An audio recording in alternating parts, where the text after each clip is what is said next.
Mic check, mic check. My bad, my bad. We locked in. Mic check. Okay, okay. My bad. Shout out to the future millionaires. A lot of y'all didn't hear me.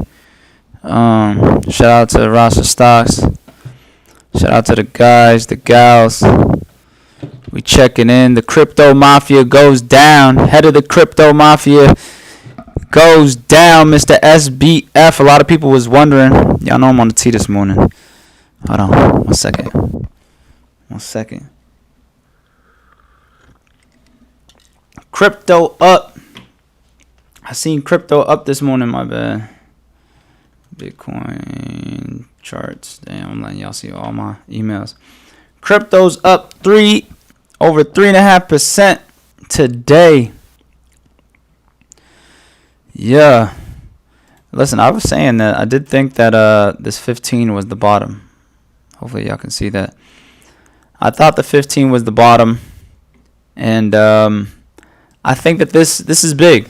This is big for Bitcoin. This is big for crypto. I even think I seen Mr. Gary Gensler. Remember I told y'all to pay attention to what Gary Gensler says. Speaks on crypto. I think he said he's willing to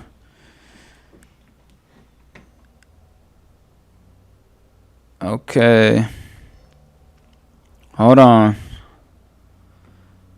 I seen something that said that he was ready to take on all the crypto platforms that weren't willing to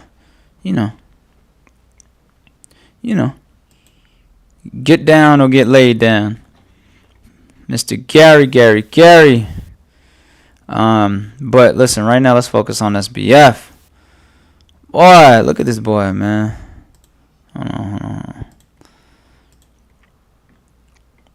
This guy right here stole billions of dollars and was acting like he didn't know what was going on. It's pretty sad. And I want everybody to keep this in mind. Hold on, one more sip. Y'all know it's that time of the year. It ain't snowing over here, but always got to be prepared. His mom is like a high Democratic, let's see, SBF mom. Okay, Barbara Fried is an American lawyer who is currently the William W. and Saunders Professor of Law at Stanford. Now, someone said that she was part of the Democratic Party. But she stepped down. Sam I'm all messed up. Sorry. Sam Bankman-Fried's operative mom steps down from Dem Dark Money Group. Ooh.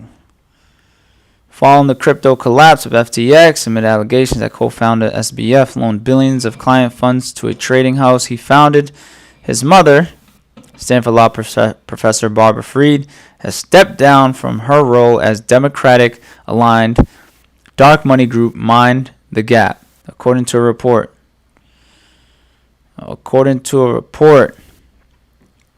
Both Fried, is that both Frieds? Both Fried, who founded Mind the Gap and served as the chair of the board of directors, and Bankman-Fried's brother, Gabe Bankman-Fried, who served an undisclosed role, has resigned from the organization. Ooh, with Fried's resignation email containing the defense of her sons. Okay, this is interesting. Oh, hold up. There's a lawsuit going on. Ponzi scheme. I mean, hey, listen, this is what we knew it was. I mean, we've been saying for a long time that some schemes were going on. I mean, thankfully for me, I've never got into anything other than Bitcoin, and Bitcoin is clearly doing its thing right now. I feel like the only reason why we're down here is because of liquidation. But Bitcoin still has a chance, y'all. Bitcoin, long term, you got to see it through, man. You got to see it through. It's more of a long term thing.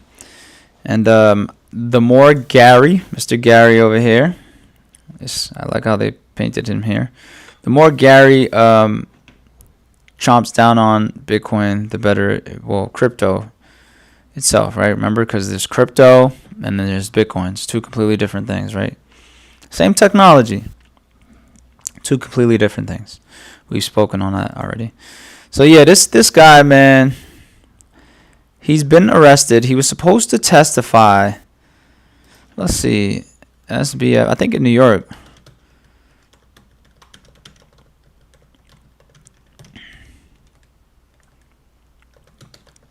Let's see.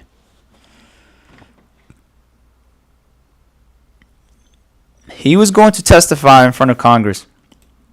My guess is he might have spoken on the phone and told somebody he was probably going to disappear or probably not going to appear. People be forgetting that the feds is always listening. So I'm sure that it was supposed to begin at 10 a.m. House Reps. And he was supposed to come, and that was probably going to be a different site of entertainment. But they got him. And I've seen some of the charges. It's insane. Let's see, SBF. Let's read what some of the charges are. Ooh, let's go. 15 hours ago. Let's see something more frequent. Fox News, fake news. I like CNBC. The ex-CEO of bankrupt crypto trading firm FTX was arrested in the Bahamas after the U.S. attorney for the Southern District Court of New York shared a sealed indictment with the Bahamian government. Ooh, they had to go get his head.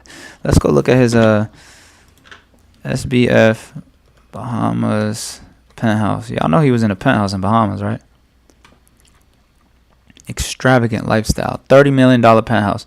He was using y'all money to live lavish in this $30 million penthouse. Do they have any pictures of it? Oh, Lord. Oh, Lord. He was up here. He was up top with it. The Marina Luxury Albany Resort. Sorry about that. Homeboy was at the top penthouse of a resort eating buffet. He thought he was finna be eating buffet this morning. That buffet can be good. Gated community. That's it? 2 pictures? What's this? These pictures right here? Gotta be careful what you click on nowadays. What's going on? Are these pictures or y'all just playing with me? Shit's freezing. I don't know. I don't like that. I do not like that. Where the pictures at? Okay, y'all showing me gates. Y'all showing me security. Damn, there's even slot machines. Homeboy got slot machines in his neighborhood. Wow. Who's this? I don't know. They're just showing random people at this time.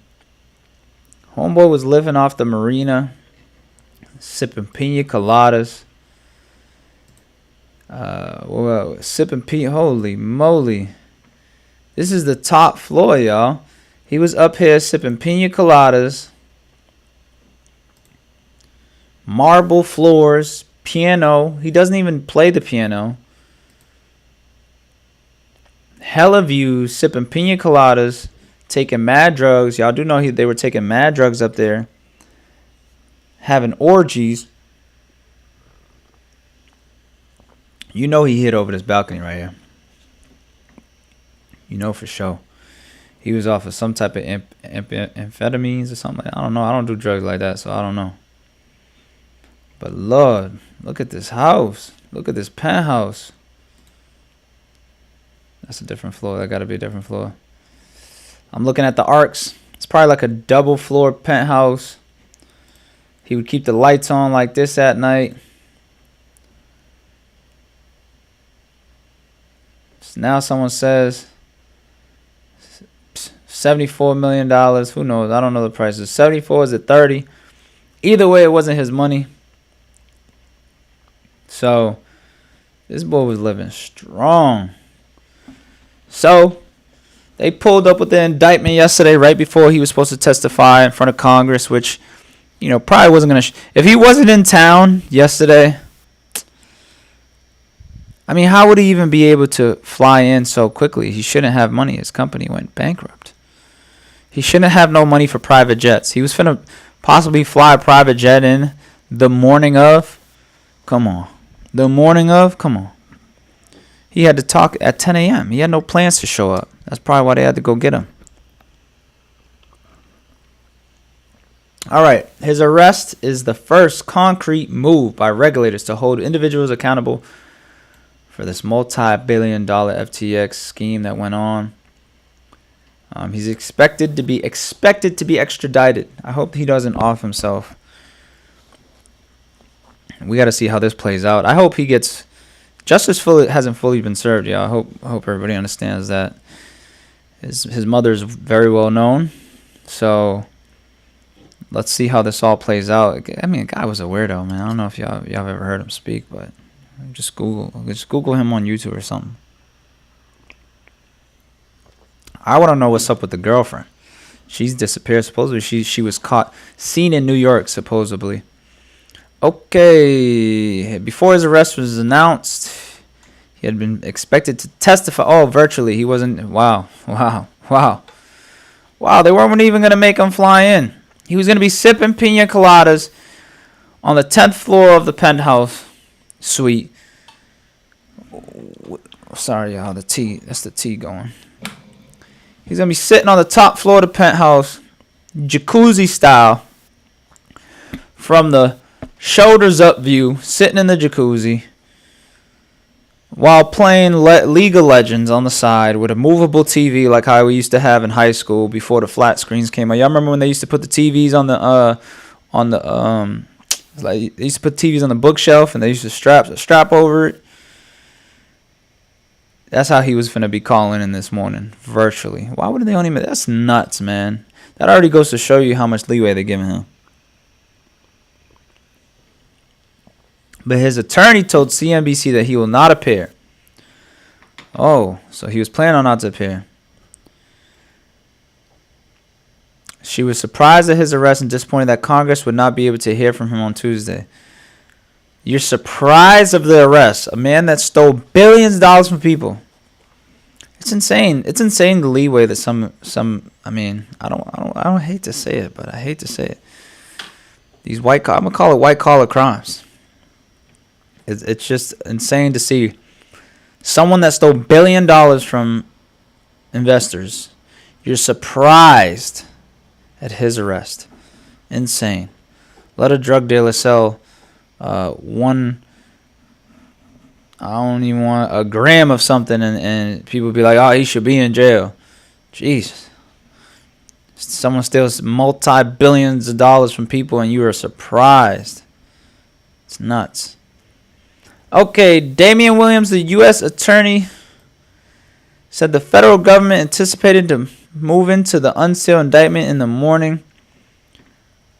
Charges against Bankman-Fried include wire fraud, conspiracy, securities fraud, conspiracy, and money laundering. Okay, well, securities fraud, conspiracy is a tough one because, according to Mr. Gary, crypto isn't a security. That's why there's no regulation on it. So we need some wire fraud. I can see that. Security fraud, not quite sure there because what is a security? Let's look that up. Is crypto a security or a commodity? This was a big debate.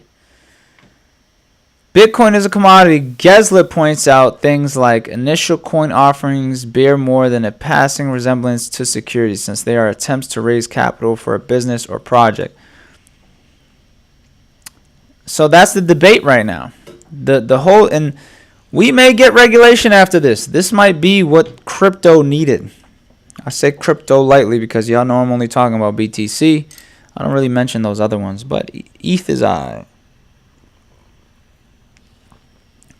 So if SBF can afford a decent lawyer, I'm assuming the lawyer is going to argue that,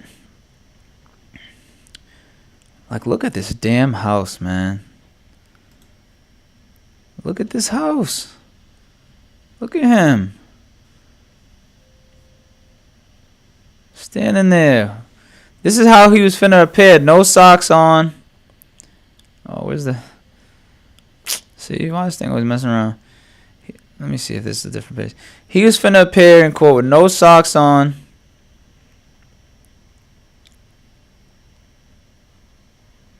Yeah, SBF claims that FTX and Alameda are separate entities. Yeah, good shot. CEO of Alameda is 28 years old. That he dated her. He had 10 roommates. They were all banging each other.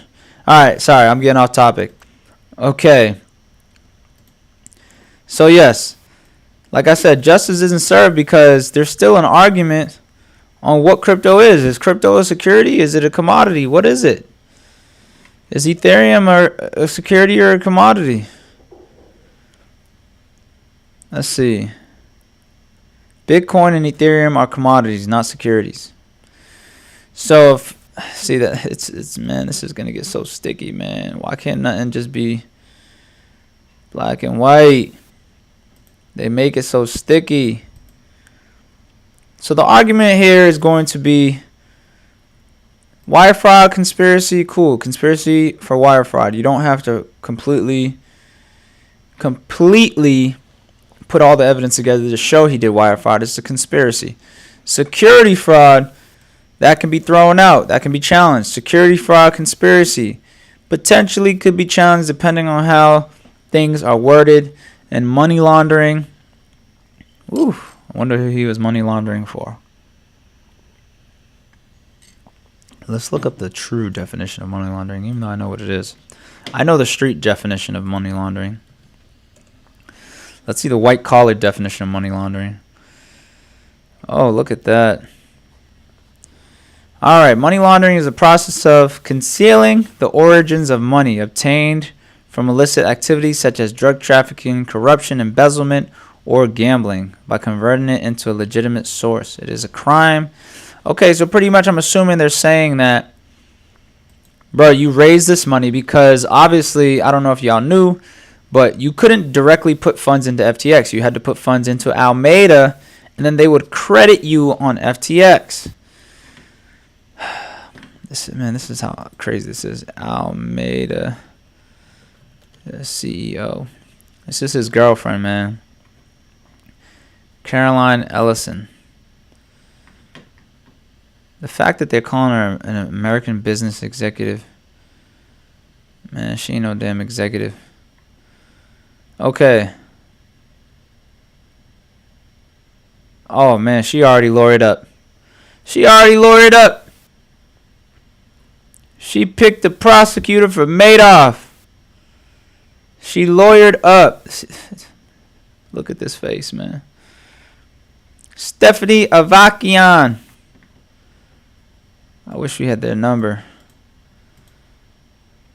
Top regulator at the SEC was a top regulator, but she increased oversight of cryptocurrency. See. When you start using the weapons that have, man, these white collar crimes, man, they never get hit on the hand, man. All right, so there's definitely going to be some challenges to securities. If you're using someone that's been working in the SEC, a top dog in the SEC, a top dog going to know all the back doors. A top dog going to know all the back doors. So we got 3 charges here that I think that could be wire fraud conspiracy, security fraud conspiracy, and money laundering. And I said money laundering because, so yes, you couldn't just get your money directly to FTX. You had to give your money to this chick. And what they were saying was that you give your money to that chick, and we credit you on FTX for the coins. What was happening is they weren't even transferring the money. They were just all living life. and using all that money to bang each other on the 10th floor of a penthouse at a resort. And then they were all probably going down to the buffet and enjoying. Y'all ever ate at a buffet at a resort? It's amazing food. All right. And he engaged in a scheme to defraud. So he did a lot of interviews where he was trying to act like he didn't know what was going on. He didn't know how the platform was developed. He didn't understand that there was back doors because he didn't create it. Blase, blase, blah. Come on, dog. Come on.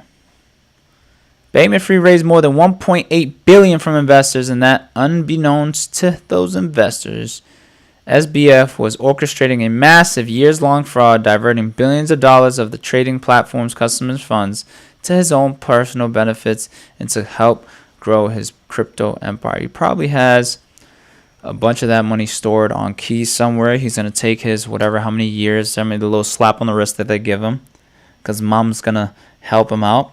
I mean, if she got a crypto top dog, I can only imagine who he has. Bahamas Attorney General Ryan Pinder said the United States was likely to request his extradition. Of course. Of course. Of course. Bahamas don't care. Bahamas, they've been hosting people like this for decades. They don't pay taxes over there. That's why, or they pay minimal taxes over there, or no taxes. That is why he had a penthouse over there with the gang.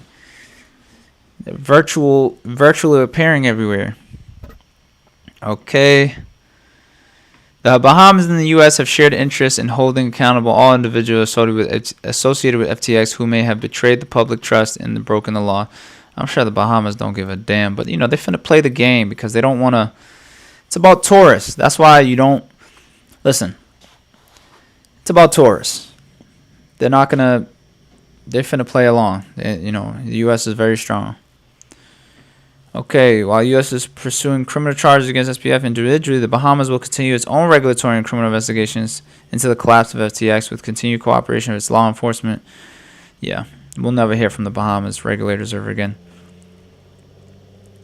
Okay, they say Bahamian regulators and FTX attorneys had been engaged in a bruising battle in chambers and in court public opinions. Accused the Bahamian, I'm sorry, all my people out there, of allegedly working with SBF to spirit away FTX assets from company control into crypto wallets controlled by. Okay, so the Bahama government was trying to take control of the crypto wallets that he had, which I'm sure there's crypto wallets that he has that we have no clue about, man. Where the money at? The penthouse was only 70 million tops. Wow, it took him from November to now. SBF will be enjoying Christmas in jail. Okay. Let's see.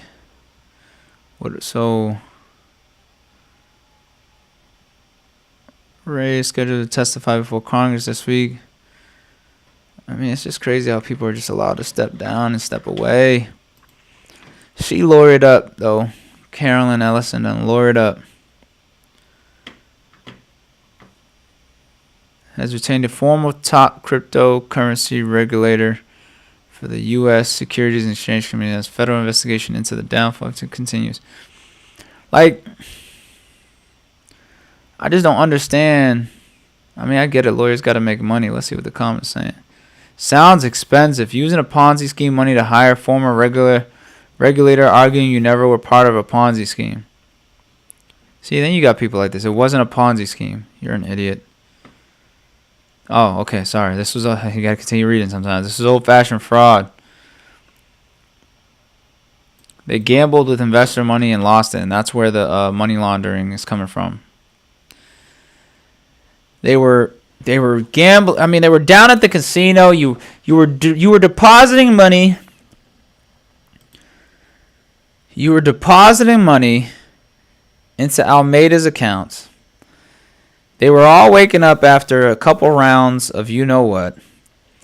Probably dipping into the pool, walking out to the edge. Y'all see him here. With 10 roommates. They probably all would line up in different areas. They probably were smoking cigars, smoking weed, all the above. Then going down to the buffet. They would head down to the buffet. I feel like he looks like a waffle guy. Looks like a waffle guy. Maybe some waffle, eggs, and some fruits. He looks like a tea guy as well. Shout out to the tea ting. Me and hair, both our hairs are looking the same. I mean, maybe they weren't going down to the buffet if they had a kitchen that looked like this. Maybe they had a maid.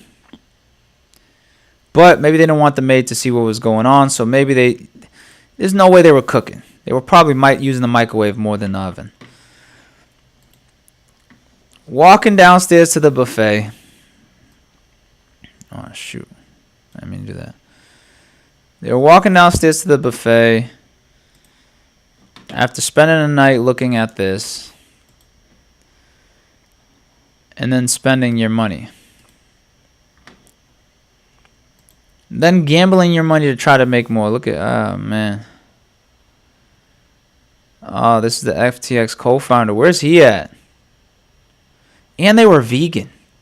Forgot to tell y'all that. They were vegan because of the drugs.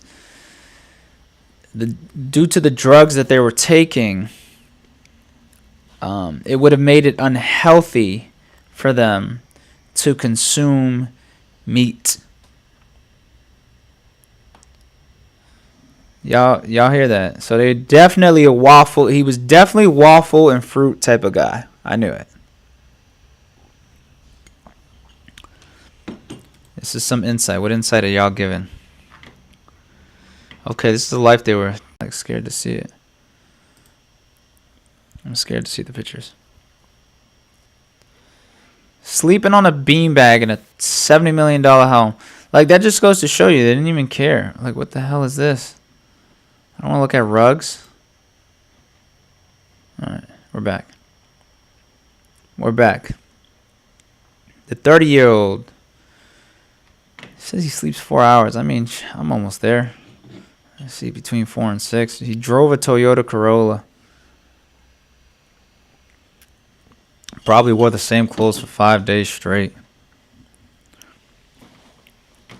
This is nuts.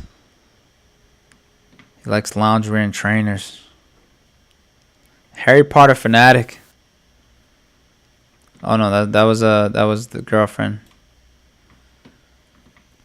Lives in the home and office with 9 of his. Oh shoot, we gotta charge the bat. Charge the bat, my yuts. Make sure we stay on. Okay. Lived with 9 of his associates. This is, man. Alleged on and off lover. Stanford grad. Caroline Ellison. On and off lover. I mean, listen, I'd be on and off too if my roommates were banging my girl. Everybody says, y'all ever heard they say everybody wants to do a threesome until they see their significant other getting. Yeah, y'all. I just couldn't do it, man. I don't know. You turn around and see somebody going crazy on your shorty, that'd probably be my on and off lover too. And they're probably all doped out, so it's like they don't even know. He don't really know what he sees, or maybe he sees the strokes at a different strength than it really happening. He's envisioning. I don't know, man. That's crazy. Well, his girl was a Harry Potter fanatic. Let's see. Fallen crypto gold. He's a vegan. Okay. Tell me more. CEO co-founder, chief technology officer, Gary Wang. I feel like they're going to try to blame Gary Wang. Where's Gary Wang at? Gary Wang. He's the mysterious co-founder. Why didn't they get Gary Wang? Where he at? Okay. He's currently the founder of Light Chaser Animation Studios, an animation studio based in Beijing. Okay, Mr. Gary Wang. Why ain't they arresting Mr. Gary Wang? Because you know SBF finna tell all upon him. He's probably all the way back in China by now. But we don't know nothing about Mr. Gary Wang.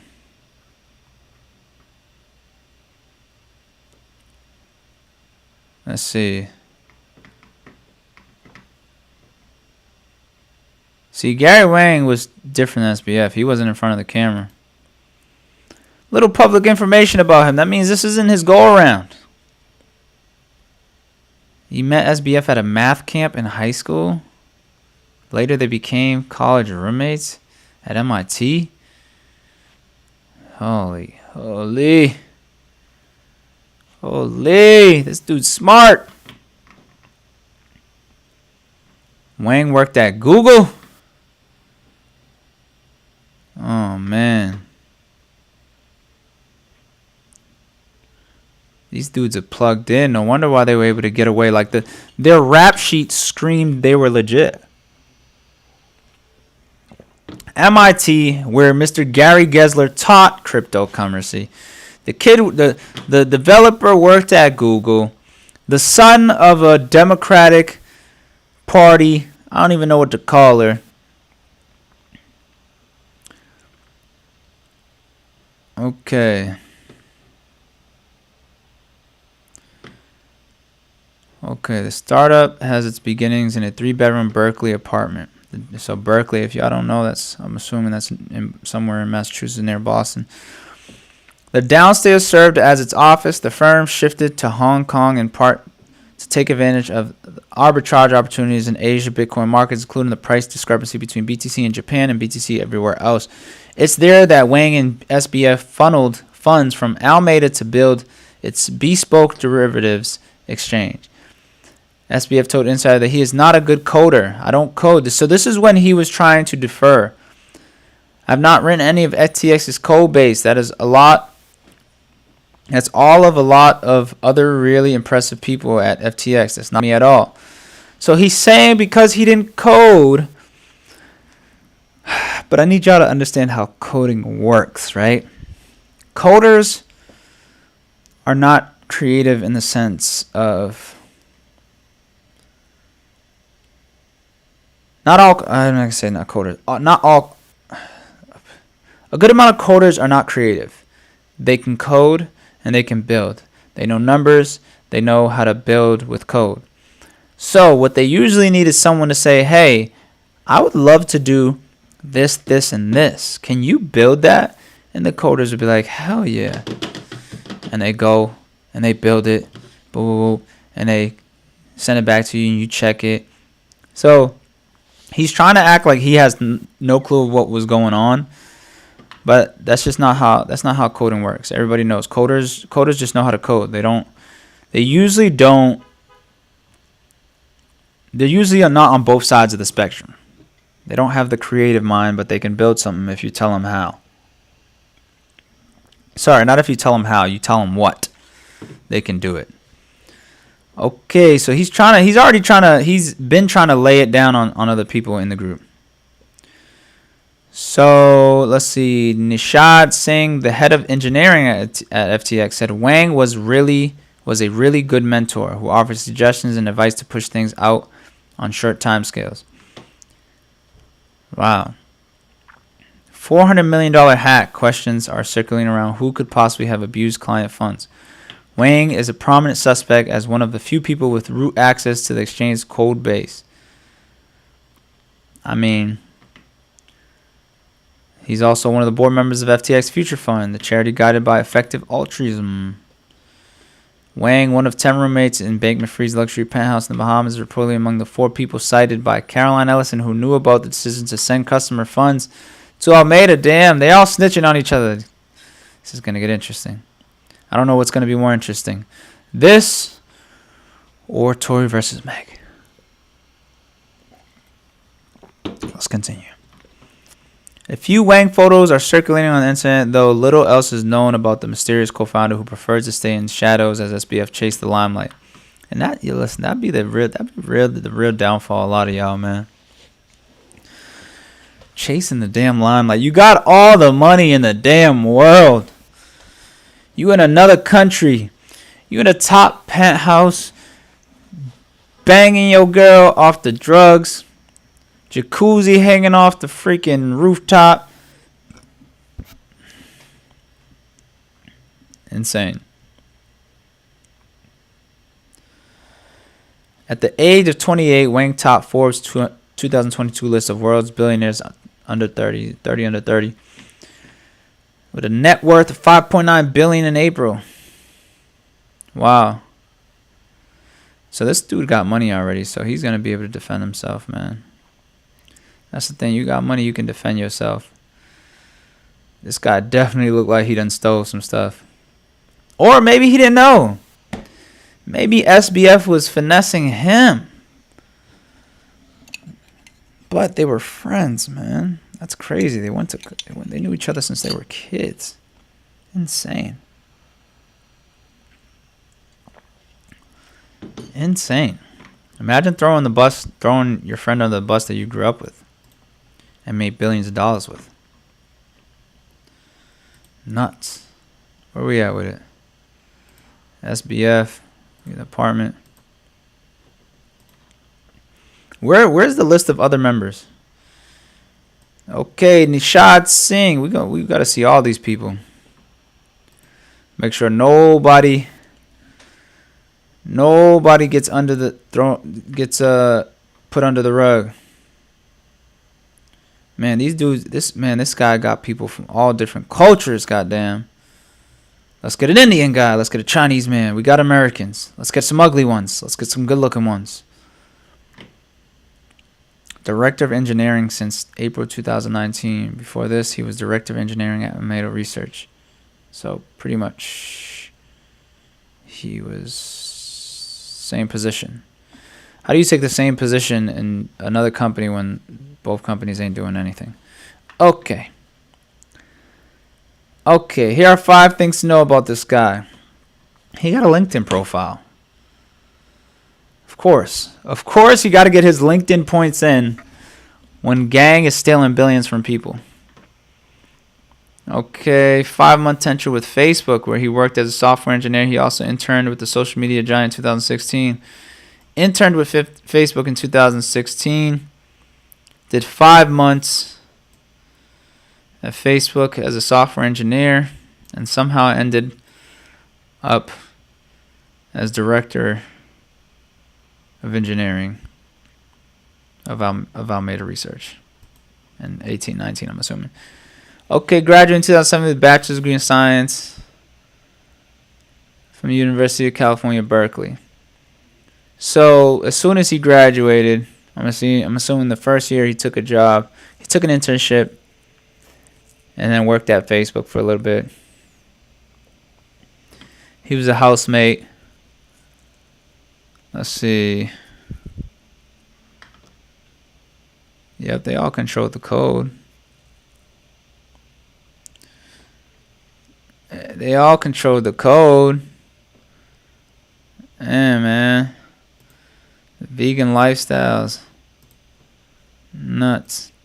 Alright, who's next? Any more people?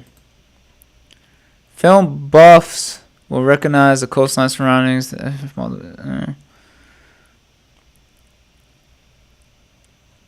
don't know.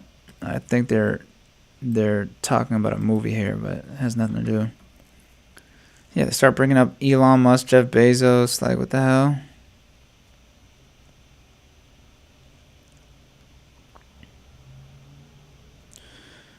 I mean, they had a whole house worth billions of dollars. That didn't stop them, though. It did not stop them.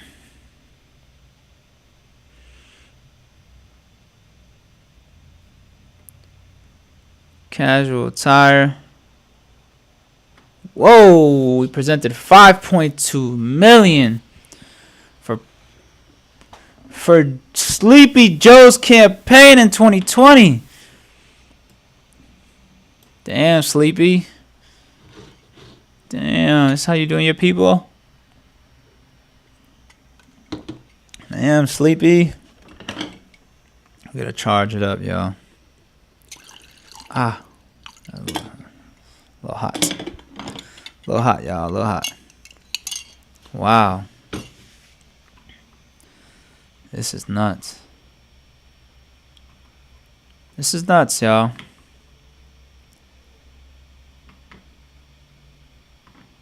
Wow, his dad was a professor too. Yep, see, the Bahamas is also a tax haven with no corporate tax, income tax, or capital gains tax.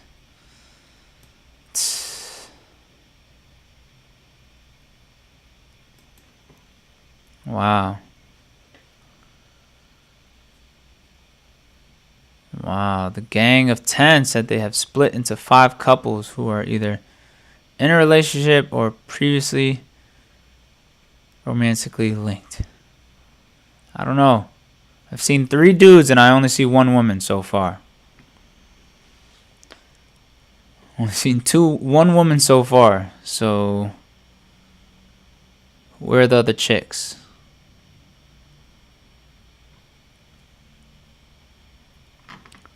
Father, Glenn Ellison and Gregory Pont.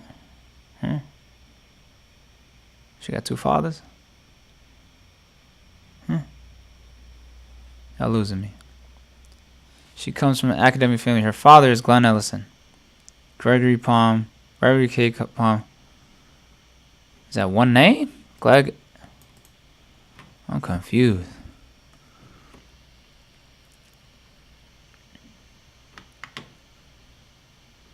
Ellison described parts of her work at Almeida as unsafe and terrifying. That's interesting. Who the hell would say that? These people were so drugged up, man. They didn't even know what they were saying.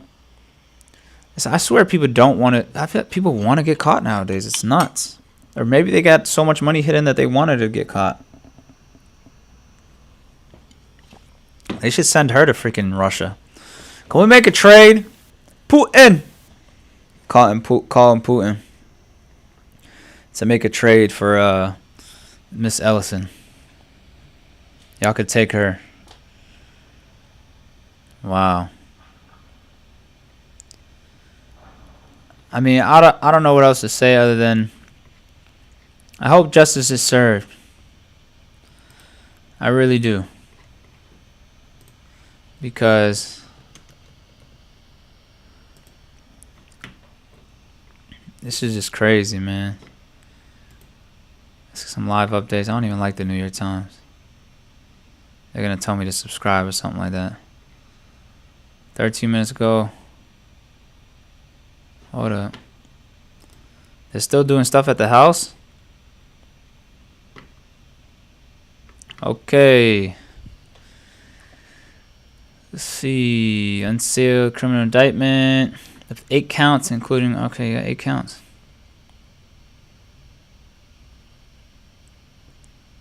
Civil charges on Tuesday. Misled investors, committing $2 billion to FTX, also defrauding customers.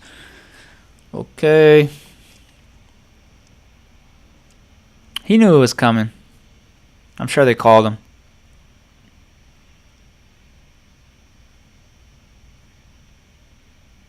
Overnight in a South police station. He's scheduled to appear Tuesday. Okay.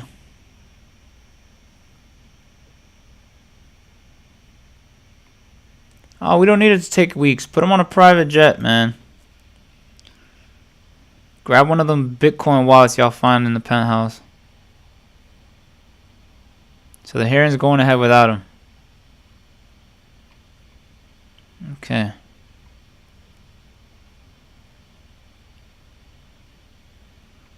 Due to his arrest on Monday, began by hearing by reiterating her complaint about timing of the arrest, but she said she hoped the arrest means SBF will be held accountable for the harm he has committed. I hope so too.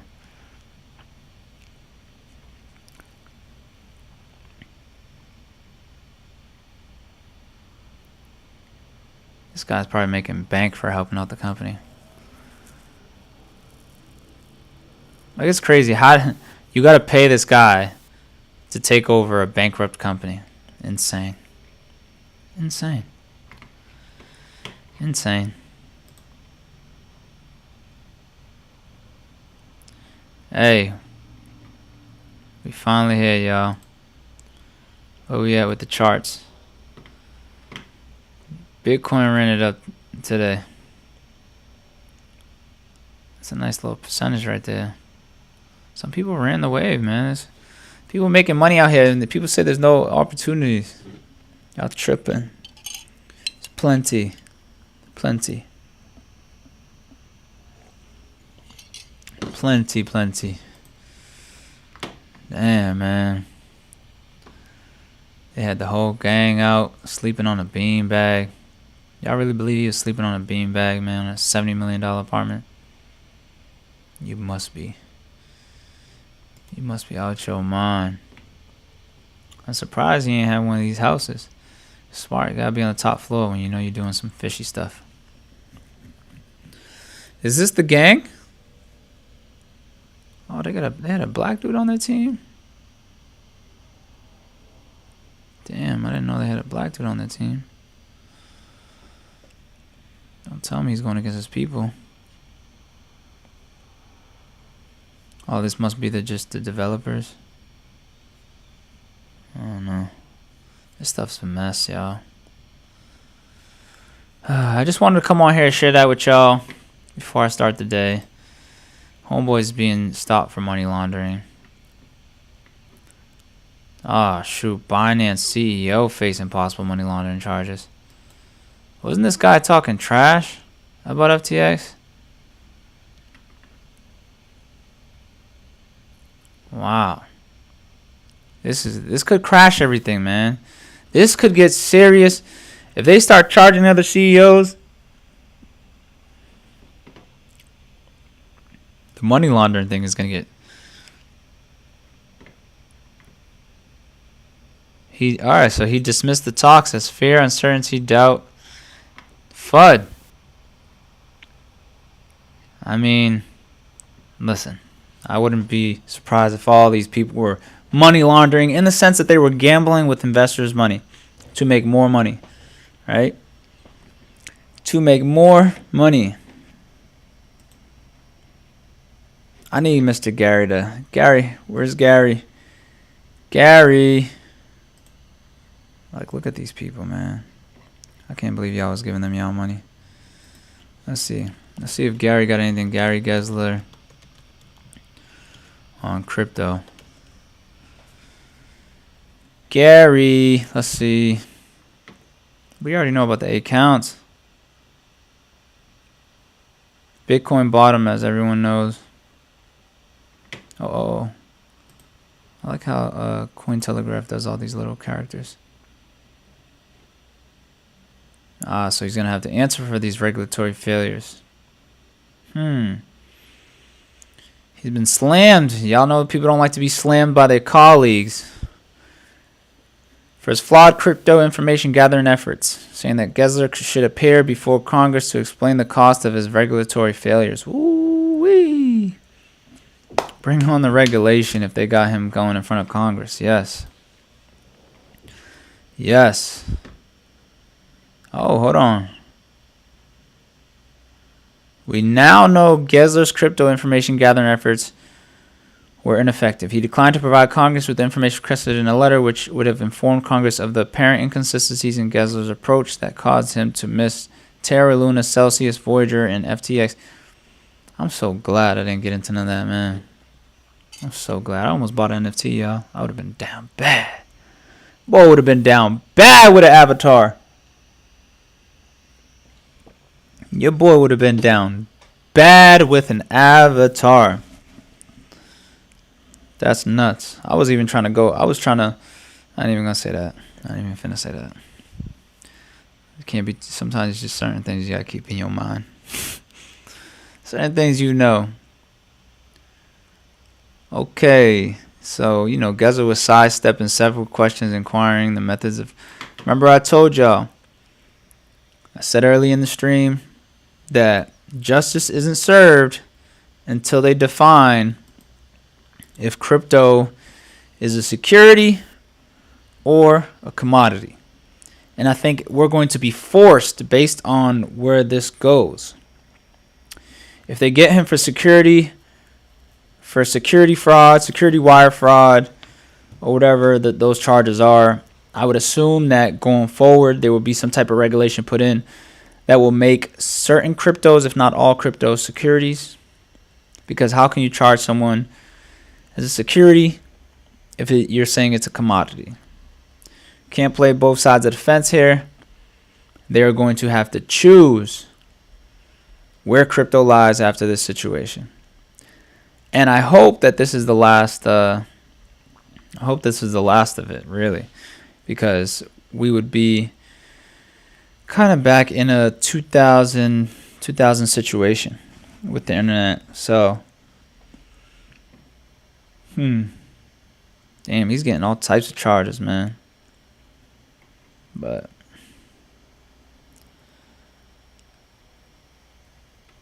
let's see what the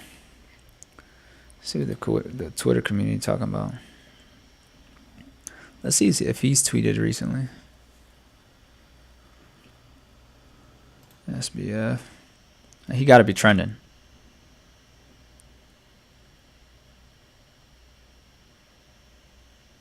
Oh, snap. Is this live? CoffeeZilla's killing it. Oh, man. FTX bankruptcy CEO John Ray III just testified. Oh, okay. So John Ray III is the guy that took over FTX, 63-year-old guy. I think I showed him in one of these. He's around here somewhere. All right, we'll talk about that in a second. Where I'm at. Okay. He just testified there was no distinction between FTX and Alameda Research in terms of governance. So that means, like I said, you had the same engineer for one company being the same engineer for another company. Make it make sense. He says they've been able to get their hands on $1 billion in assets and moved them to cold wallets. Man, he's ready to take 10 years at this point. If he got $1 billion in cold wallets when the market's 70% down, you do the math. 70%. You do the math. What's 70% on $1 billion? Huh. What else? CoffeeZilla's probably giving us the play-by-play. Shout out to CoffeeZilla, man. He'd be exposing these guys. They used QuickBooks for their accounting. Hold on. They got to have this on YouTube. Is this on YouTube? Damn. My computer's slow right now. Come on. SBF testify. FTX testify. Is this live?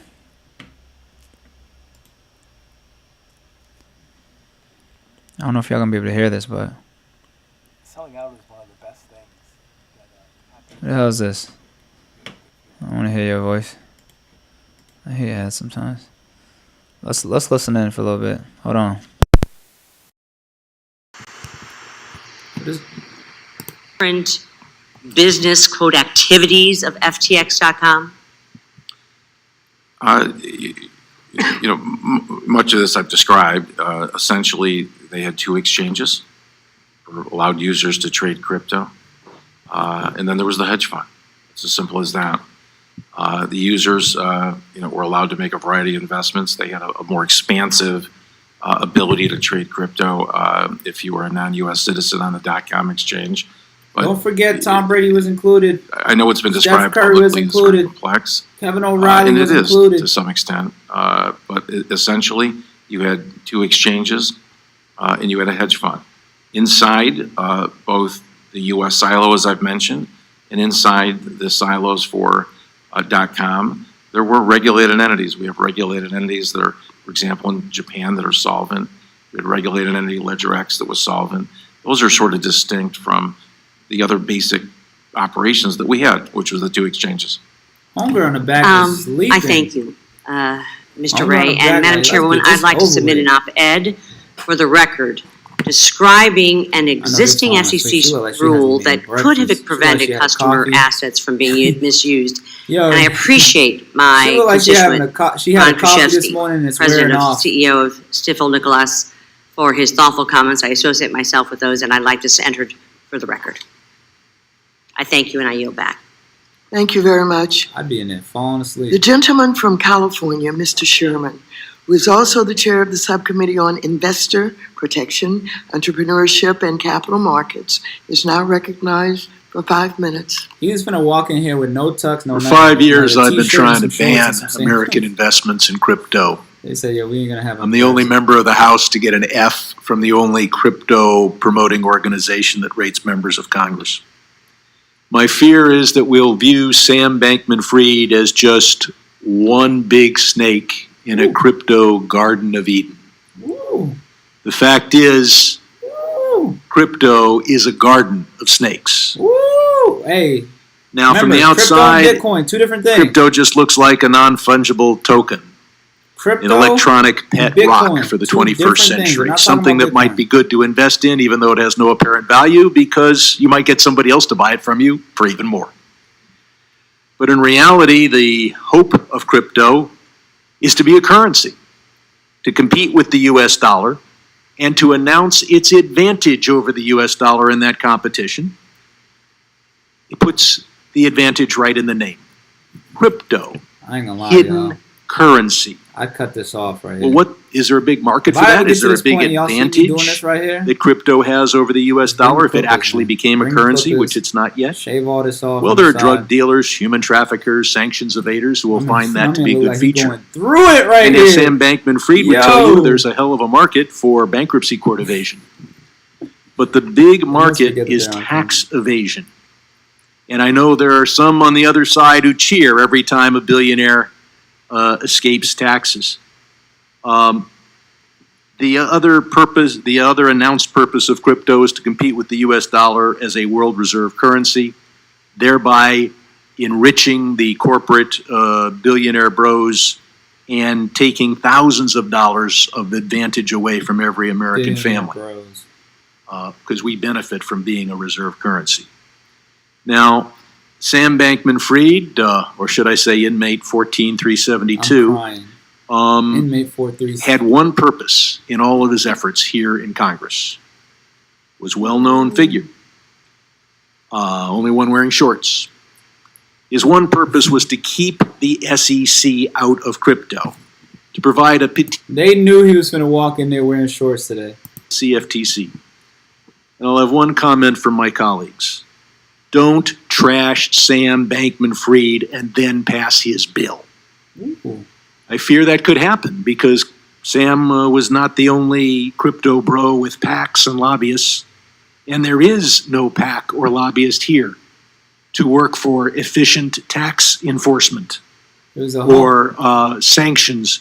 so clearly there's a whole gang of them. They've probably been working on this for years. Some on the other side criticizing the SEC. In July in this room, I Is there a criticized Gessler? the head of the SEC for not going at the head of Mr. enforcement Gessler. of the SEC for not going after crypto exchanges. But the fact is that without objection, I'd like to put on the record a letter signed by 19 Republican members designed to push back on the SEC, a brushback pitch if you're familiar with He's baseball. going through it. He done had 5 Got coffees this action morning. such as yours. He know it's gonna be a long day. Attacking the SEC for paying attention to, and I'll quote, the purported risks of digital assets. And I'd like to put on the record, without objection, comments from 8 members made in this room that were designed to attack the SEC as being a Luddite and anti-innovation for their efforts. Mr. Ray, you're going to be looking at FTX. We know that Sam Bankman-Fried is already faces criminal charges, but he did have help. Will There's a whole gang of you people. be looking for and turning over to U.S. Law enforcement authorities information about the possible criminal actions by Ryan Salome, Carolyn Ellison, and the other folks in the fancy apartment? We are doing a thorough investigation, and fancy we apartment. of course, we have been. Y'all seen the apartment cooperating earlier, with, penthouse, U.S. 10th floor. Hold regulators and law on. enforcement agencies, so we will This is the apartment cooperate he's to talking turn about. Where the over any apartment information that would be relevant to is. them. Yeah. Thank Up you. here. And I'll point out in particular that one of the counts, count That's a 8 in the complaint or indictment, is violation of campaign finance laws. And I hope that what you will turn over is a list of the major bonuses and/or loans. It's reported that Ryan Salome got a $55 million loan, so that law enforcement can piece together when those loans and Shout out bonuses to were Will made, TV, and whether they man. immediately preceded illegal campaign, Shout out to Will TV, disguised man. campaign contributions. Can we count on you to do that? Yes, I can confirm that. Let me see if I can My time go has on expired. here and, Thank I you. can't comment The right gentleman from Oklahoma, Mr. I need a Lucas, second is screen now now. recognized for 5 minutes. Thank you, I need a Madam second Chairman, screen so I can and start, thank you, uh, Mr. Ray, chatting for back appearing with before y'all. the committee this morning, now. I can shout out to particularly in Will light TV. of the recent arrest of Bankman-Fried. I expected you to be very cautious this morning in your answers, and in fact, I suspect you have been, but you've been very thorough and methodical. And the committee and I appreciate that. What's on his lip? First, I'd like to discuss the bankruptcy process, What is Mr. on Ray. his lip? It's our understanding that some of the FTX entities were not included in bankruptcy, That including boy Ledger forgot to put on X. some Could you explain why chapstick. those entities were You not know how included? crazy your lip and got a quite crack? what might ultimately happen with them? His lip. Ledger X is a perfect example of the His entities lips that were gonna kept open out of up. bankruptcy. It's a Talk too regulated much. entity. It's fully solvent. Nah, The she is customer falling funds were asleep. segregated. Look at her lip. We believe that Look there's at been that no coffee harm done there wear it off. whatsoever. There's no reason to put it Look into at her eyes. bankruptcy. She's swinging back and Ultimately, forth, blinking a lot. we will She don't know look what to to do. sell She's looking at the time Ledger clock on the X, side. You know they got put the it in the time hands clock of on a the good side. steward. She's And tweaking. would you right expand now. on how He's U.S. tweaking bankruptcy too. proceedings interact with international He off of proceedings, Adderall for for instance, sure. like those in Australia? Yes, the system is really designed to have a cooperative relationship with liquidators in other jurisdictions. We share information. We cooperate with each other relative to maximizing customer value and ultimately facilitating distributions and overall facilitation of the completion of I don't like the full the scheme in order to render customers as whole as possible. Oh, we're doing too much. As we've all seen, of course, SEC's charged Mr. Bankman-Fried with defaulting investors along with charges from the CFTC and the Southern District of New York. In your testimony, you described FTX Group as having unacceptable management practices, and you've made that graphically clear, in particular to how Mr. Bankman-Fried is accused of. The SEC specifically alleges that one way in which Mr. Bankman-Fried diverted FTX funds to Alameda Research was by directing customers to deposit cash into Alameda-controlled bank accounts. Yes, sir. Mr. Ray, could you explain how FTX was able to conceal that? They weren't. We're still, somewhat early in our investigation, but we can confirm that funds were deposited directly into Alameda as opposed to FTX bank accounts. Unfortunate, obviously, situation. He's capping already. One last question on the bankruptcy. Everybody knows. It's They been couldn't reported deposit that FTX Digital and FTX Australia were not Almeida's included tied in the in. bankruptcy filing because local regulators had already initiated their own proceedings. Is it true Her that neck they is could all not have hurt. been Her included neck- because of She that? can't even keep her neck Yes, straight. That's our how tired. filing Looking over occurred at the clock again. November 11, and there was other filings that had occurred shortly before. One last thought, Mr. Ray. Clearly, your profession is cleaning up messes that other people have made. That's a fair way to describe it. Not messes that you made, but they made. How does this compare, in your experience, magnitude-wise? Well, it's The worst or the worst by magnitudes? it's one of the worst from a documentation standpoint. Even in the most failed companies, you have a fair roadmap of what happened. We're dealing with literally a sort of a paperless bankruptcy in terms of how they created this company. It makes it very difficult to trace and track assets, and particularly, as I've said, in the crypto world. It's really unprecedented in terms of the lack of documentation. Bankman-Fried clearly tried to exhibit himself as the brightest of the bright. But being bright neither makes you honest nor a fool, does it? Thank you, Mr. Ray. That's cap. Thank There's a whole you. lot of The cap gentleman going from on. Texas, Mr. Green, who is also the chair of the Subcommittee on Oversight and Investigation. My question is, does this lawyer get paid a bonus for wiggling his way out of this? I have in my left hand a sealed indictment from a grand Can't jury even hold the damn paper up. as it relates to Mr. That's the bad Samuel part about having Beckman all these old Freed. people up there, And man. in my right Shout hand, out to my older the people. Securities and Exchange Commission's complaint that has been filed against the same defendant. I ain't gonna lie. Let's he put was aside fucked up the in jungle. civil complaint. I have one question, but first I'd like to lay a predicate by going through these charges in the criminal complaint. Wire fraud Yeah, on customers, yeah, conspiracy to commit wire fraud on lenders, yeah. conspiracy to commit commodities fraud, Yeah. Oh, I didn't see that charge. conspiracy to commit Commodity fraud. That's securities a good one. fraud, conspiracy to commit money laundering, He looked like, huh? and the list goes on with a few others. I mention these things to you, sir, because He's looking confused. Like, damn. Huh? Dr. King reminded us that nothing in all the world is more dangerous than sincere ignorance and conscientious stupidity. Mr. Beckman Freed has pretty much indicated that he just made a big mistake, that he was doing the best that he could to be This dude's hurting me just listening to him. of great service to humankind.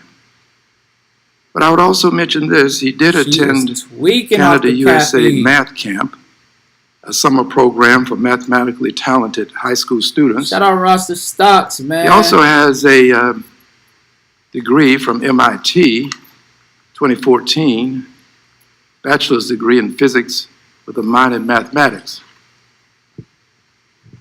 Is all of this just one big mistake Uh-oh, this that is was made by, amazing question. gentlemen, sir, as you see it, based upon what you've seen so far? It looks to me like there may be some malfeasance here. You know, we're certainly, investigating everything that happened relative to these See? circumstances. At this stage, we're trying not to, lay judgment or put labels on actions. I don't even understand why they have these hearings. Relating and maximizing the assets for the victims. That's our number one priority. In doing so, we will also investigate potential She causes is of actions to tweaking. The maximize caffeine is value. running out. And that does require She's us tired to of get into hearing all the underlying, bull. Look at her. facts and motivations. And She what gonna happened. need- So we fully She expect gonna to need to explore be that. stretch her arms after she got Thank out you. of here. She can't even hold her head Would you up. consider this to be Homeboy. sincere ignorance? The Adderall is starting to shake Again, out. I don't want to He put don't labels even on do it. his mouth. Obviously, there's been failure here of She a hasn't kept her massive, neck straight the whole thing, the whole proportion. time. Ultimately, I think others will judge him by his actions. I find it difficult to believe that we're dealing with conscientious stupidity. It seems to me that you'd have Sure. to be rather talented to do all of these things Very talented. to the extent that they were done, and do them successfully for as long as he was able to accomplish these things, that they just don't emanate from ignorance and stupidity.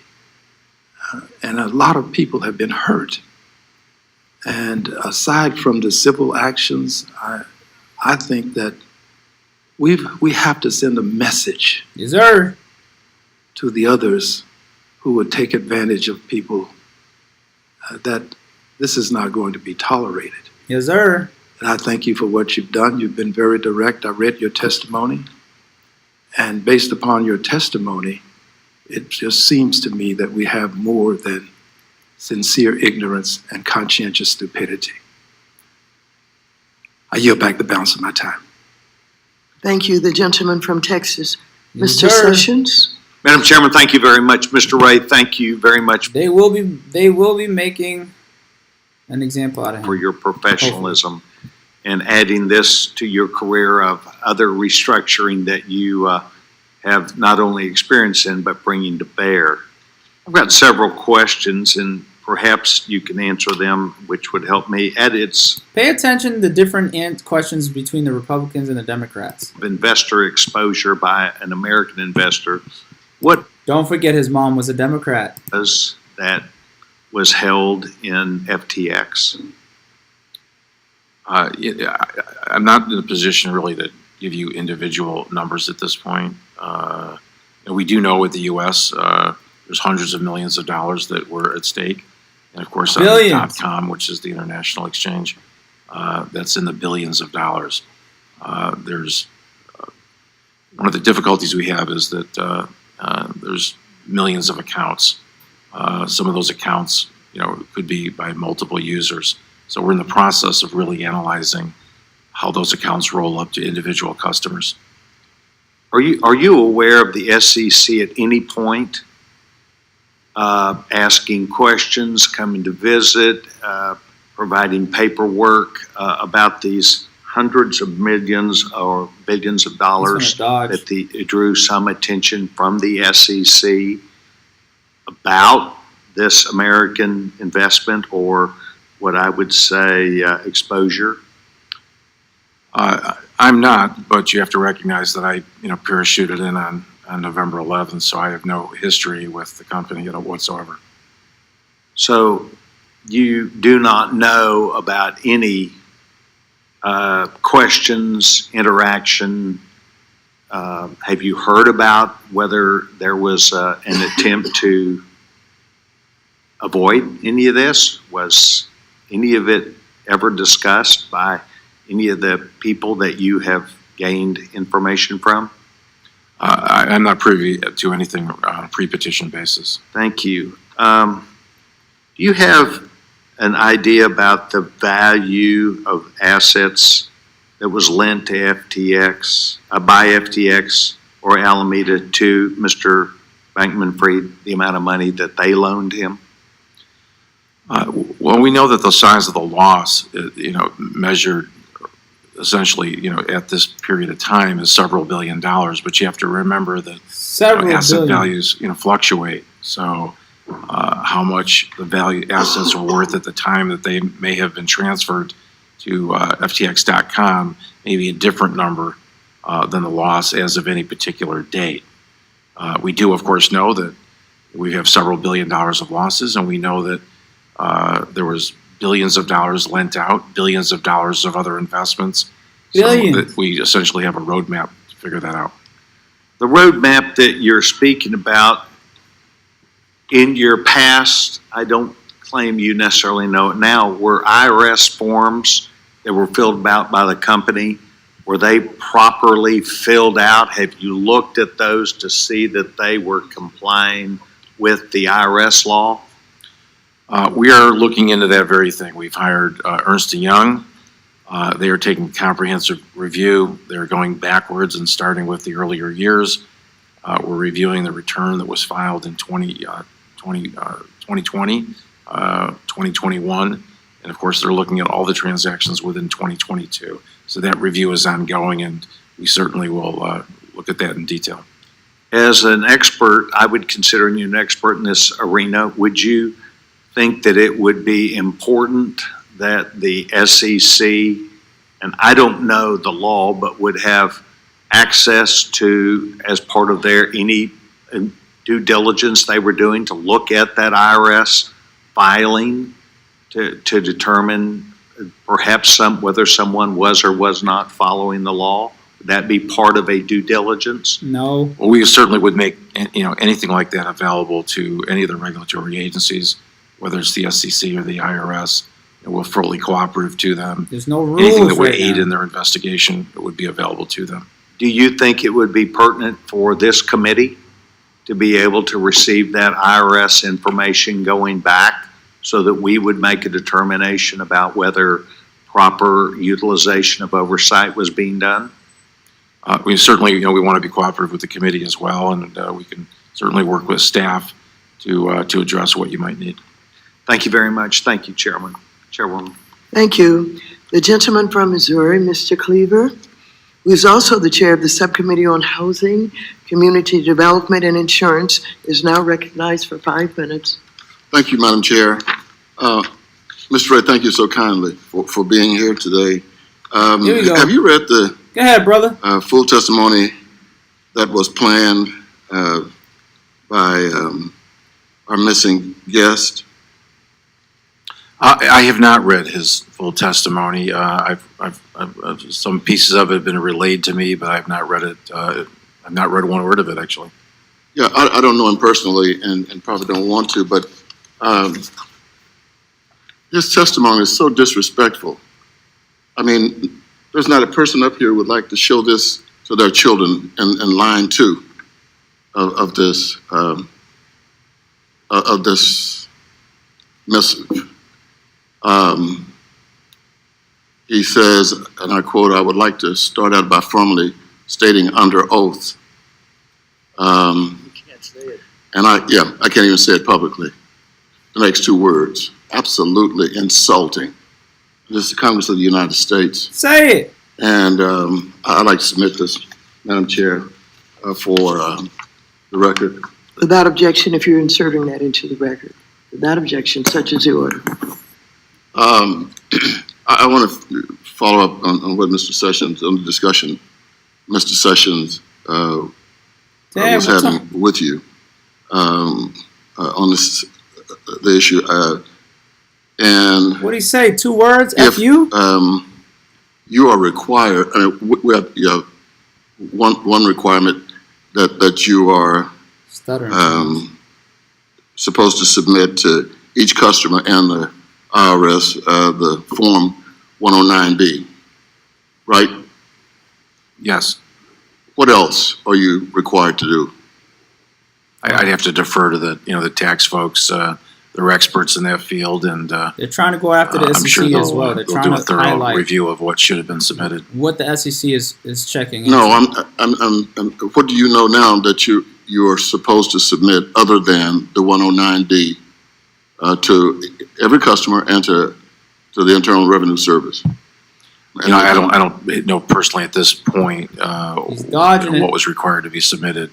That's part of our review with our independent accountants.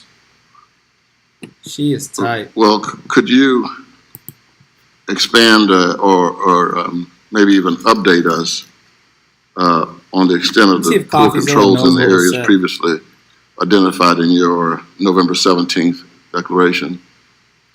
It's an extensive list. It really crosses the entire spectrum of the company, from lack of lists of bank accounts, hundreds of bank accounts dispersed all over the world, lack of just a complete list of employees and their functions by group or name, extensive use of independent contractors as opposed to employees. Lack of insurance that you normally would see in certain businesses, either inadequate insurance or complete gaps in insurance. For example, the Alameda They use silo Slack had no insurance whatsoever. and QuickBooks for billions of dollars. So those are, if the list goes on and on, we could spend all day on that. Yeah, we have time, but Remember, different questions between the I Democrats wonder and the if you would Republicans. support a resolution that I've been thinking about introducing, changing the name of cryptocurrency to creepy dough currency. Creepy dough. I'm going to discuss this with my colleagues. I think it's an appropriate name. I just wanted to know whether you would support changing it to creepy dough. I'll leave that skill set to the committee. She smiled. All right, thank you. I yield back. It's like they got to take their Thank you. punches. The gentleman from You see how Missouri, Mr. the Lukemeyer, Democrats is make now a joke recognized and the for Republicans 5 don't. minutes. Thank you, Madam Chair. Mr. Ray, it's been reported that FTX couldn't get a bank account for some time. As a result, FTX used Alameda Research's bank accounts. Does this raise any red flags for you? Is this a The fact they Republican? couldn't find a way Okay, to a get a Republican bank asking a account? serious question. Well, there's a few red flags. Obviously, the bank situation should have been a real red flag for someone being asked to deposit money into an account that was not the exchange account. Certainly should have been a red flag for customers. Is Alameda a U.S. chartered bank or is it offshore? Or the bank that they're using, I should say. It's really not a bank per se. It's just most of the entities in the structure they're just unregulated entities. So it's just an entity that passes through money. It's a hedge fund that does things. It doesn't have a bank account per se. Oh, it has bank accounts, absolutely. Are they in the U.S.? Yes. Okay, so here we have a company that's offshore. It can't get a bank account offshore. It has to come into the U.S. to be able to do its banking business. In other words, and the important part of this comment is that in order for these companies to exist, they've got to be able to change their digital assets into hard U.S. dollars at some point. Y'all see the seriousness between the Democratic questions and the Republican questions. Is that roughly correct? Any of the silos had in bank accounts that certainly exist. Separate bank accounts do exist. I think the real issue here for us is that money was transferred from one account to the other, seemingly without limit. That is the issue. Okay, you talked about the accounting issues. It's interesting from the standpoint that we're talking today about a problem with these cryptocurrency firms, with securities firms, and we can't have an accounting system that actually works. This should be a really big red flag for all of us who are in the financial services world with regards to the Chinese investments that we're making, and we're not able to get accounting information on those firms. Ooh. What else is going on with those firms, similar to what the debacle is that we have here with FTX? That's just a sidelight comment. One of the questions I've got is with regards to the Farmington State Bank. This is an investment that Alameda made into, and it's a little bitty bank according to a New York Times article. State of Washington, 26th smallest bank out of 4,800 in the country. I don't know if y'all heard, but they invested into one of the smallest banks in the country. $11.5 million in for a percentage of the ownership. Do you know off the top of your head what the percentage of ownership was in that bank that they purchased? I believe that ownership was approximately 10%, but I can. Okay, that's what I've heard too. So therefore, they paid 20 times book, which is off the charts outrageous. So it should be a red flag over the place. Yet they were able to purchase 20 times book value. That means 20 times of what the bank was worth. They paid to Moonstone Bank for 10%. And since then, they've 4 separate accounts have dropped to roughly $71 million. Again, according to FDIC data and according to this article. Have you looked at this relationship at all yet to see what's going on here and whether there's any irregularities at all? We are looking at it. It certainly is one of the things that came to our attention fairly quickly.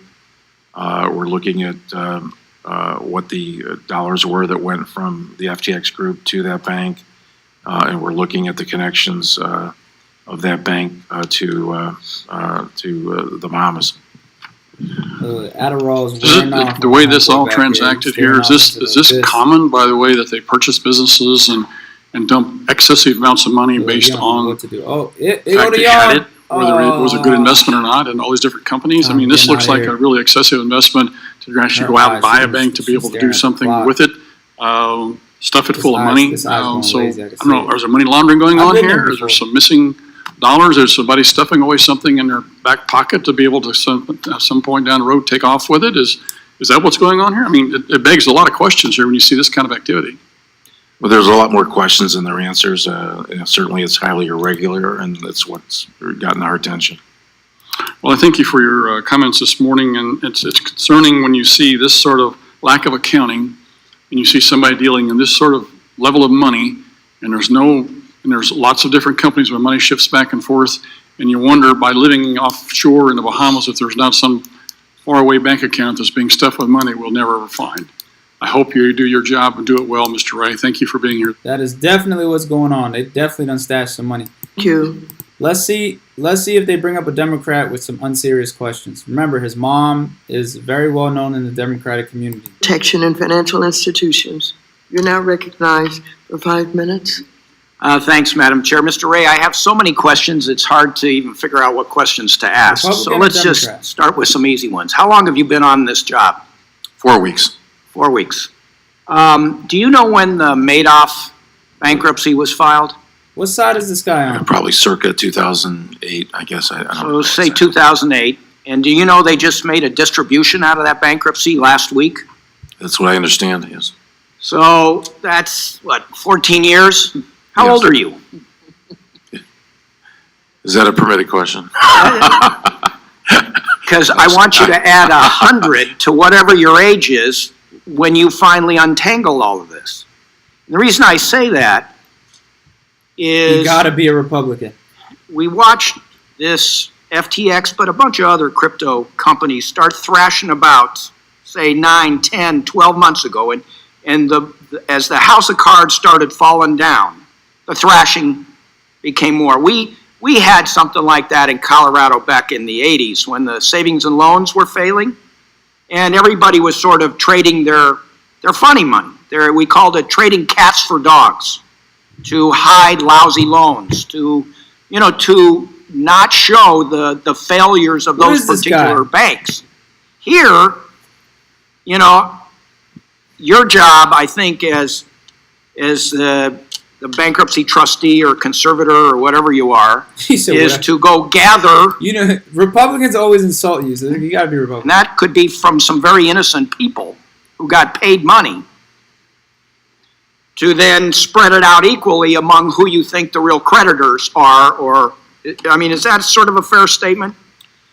It's a general statement, but it's not far off. Well, because we on this committee, and a number of us had to deal with the Madoff stuff, one of the things you're going to face is some guy say, I'm more innocent than that guy.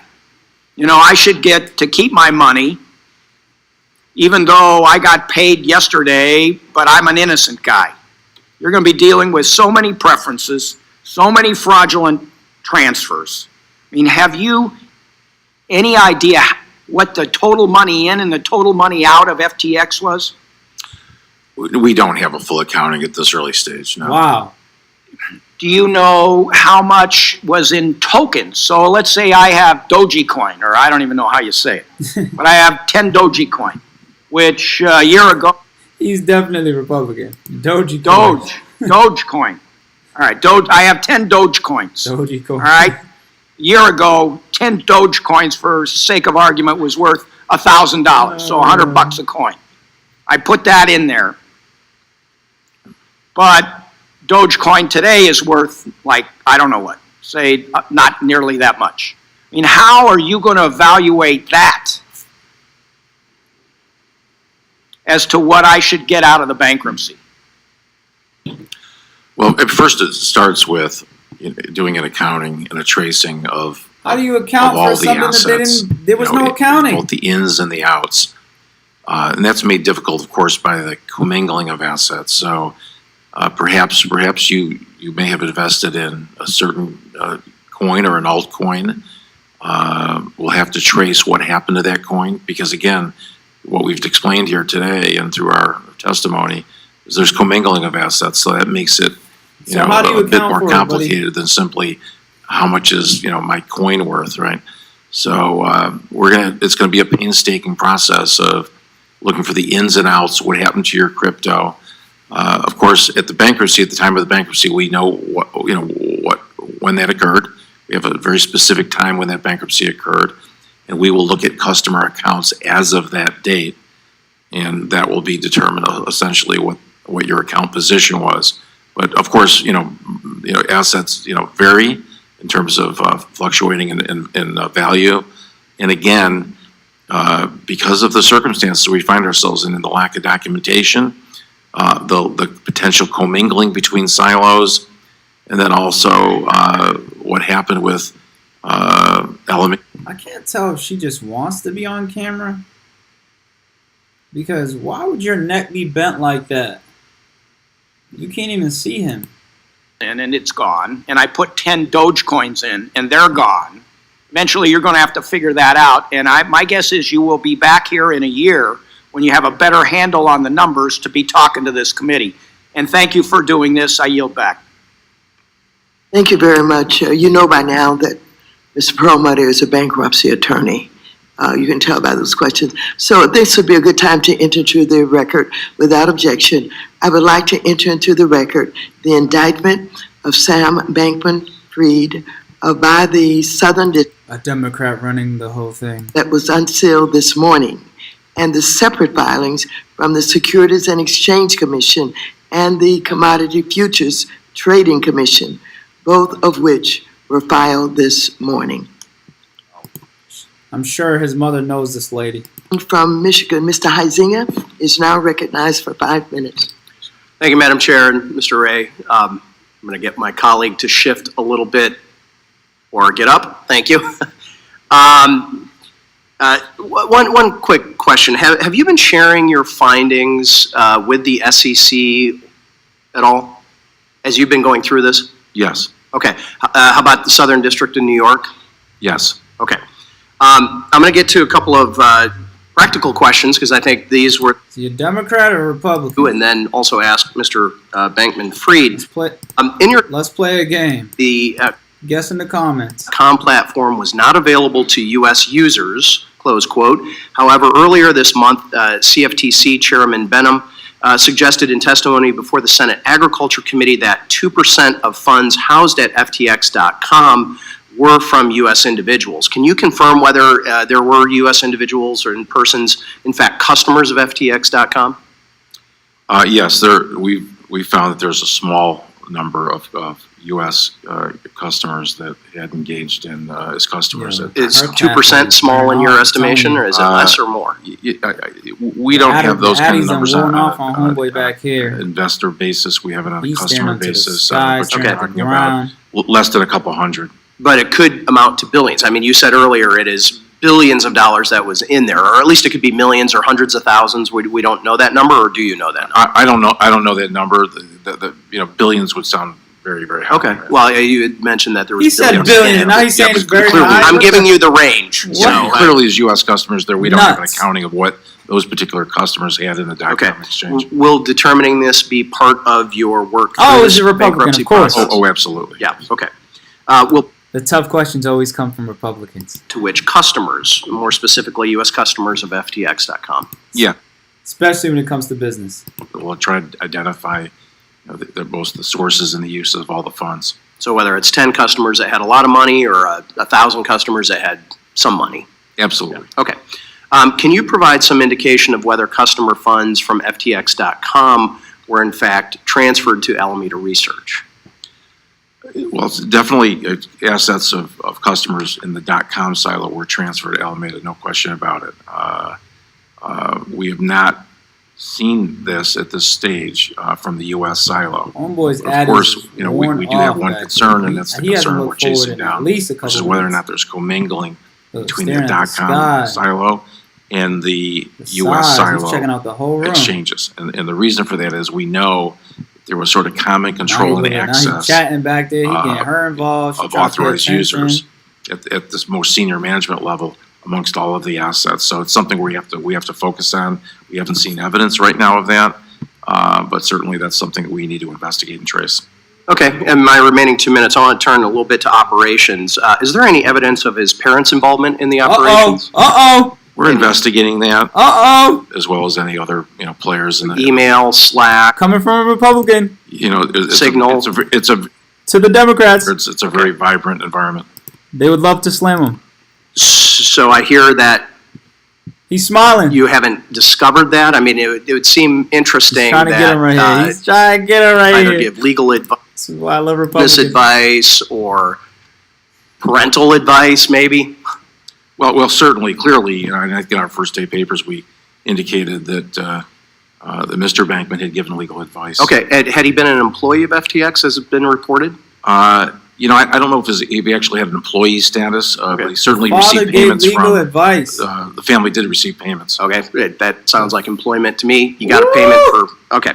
Well, I raise that because on December 8 of 2021, I met with Sam Bankman-Fried in my office, which I will note was just immediately before he came down to the hearing. He was at least 15 minutes late, and his father accompanied him in that meeting. I asked and focused on what types of regulation he was under, his engagement with regulators, and how that affected FTX. But it seems to me that there's a lot more to uncover here. Certainly, Mr. Bankman-Fried has let's say, wooed many in New York, Silicon Valley, around the world, and yes, certainly here in D.C. He was, they loved, everybody loved the exciting idea of a politically progressive, smart entrepreneur who was going to reimagine capitalism and change the world, feeling better about themselves, all while making them gobs of money. And I'm glad to see it's finally unraveled. So my time is up. Yes. And I yield back. We Thank gotta you. give it up for the Republicans, man. The gentlewoman from Ohio, Mrs. Beatty, Asking the serious questions. of the Subcommittee on Diversity and Inclusion, is now recognized for 5 minutes.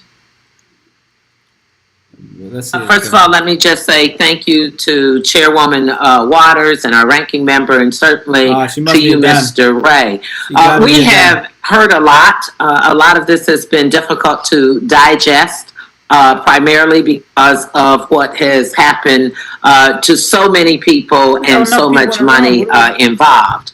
Mr. Ray, you mentioned in your testimony calling in that from one of your Hurricane House. primary goals is to limit, to the greatest extent possible, the harm suffered by FTX customers. Oh, we're gonna give her a Hundreds wheelchair. and hundreds of $1 million have been removed from crypto wallets, and in its estimates that about Let's see what the Dem asks. money frozen in the exchange. Can you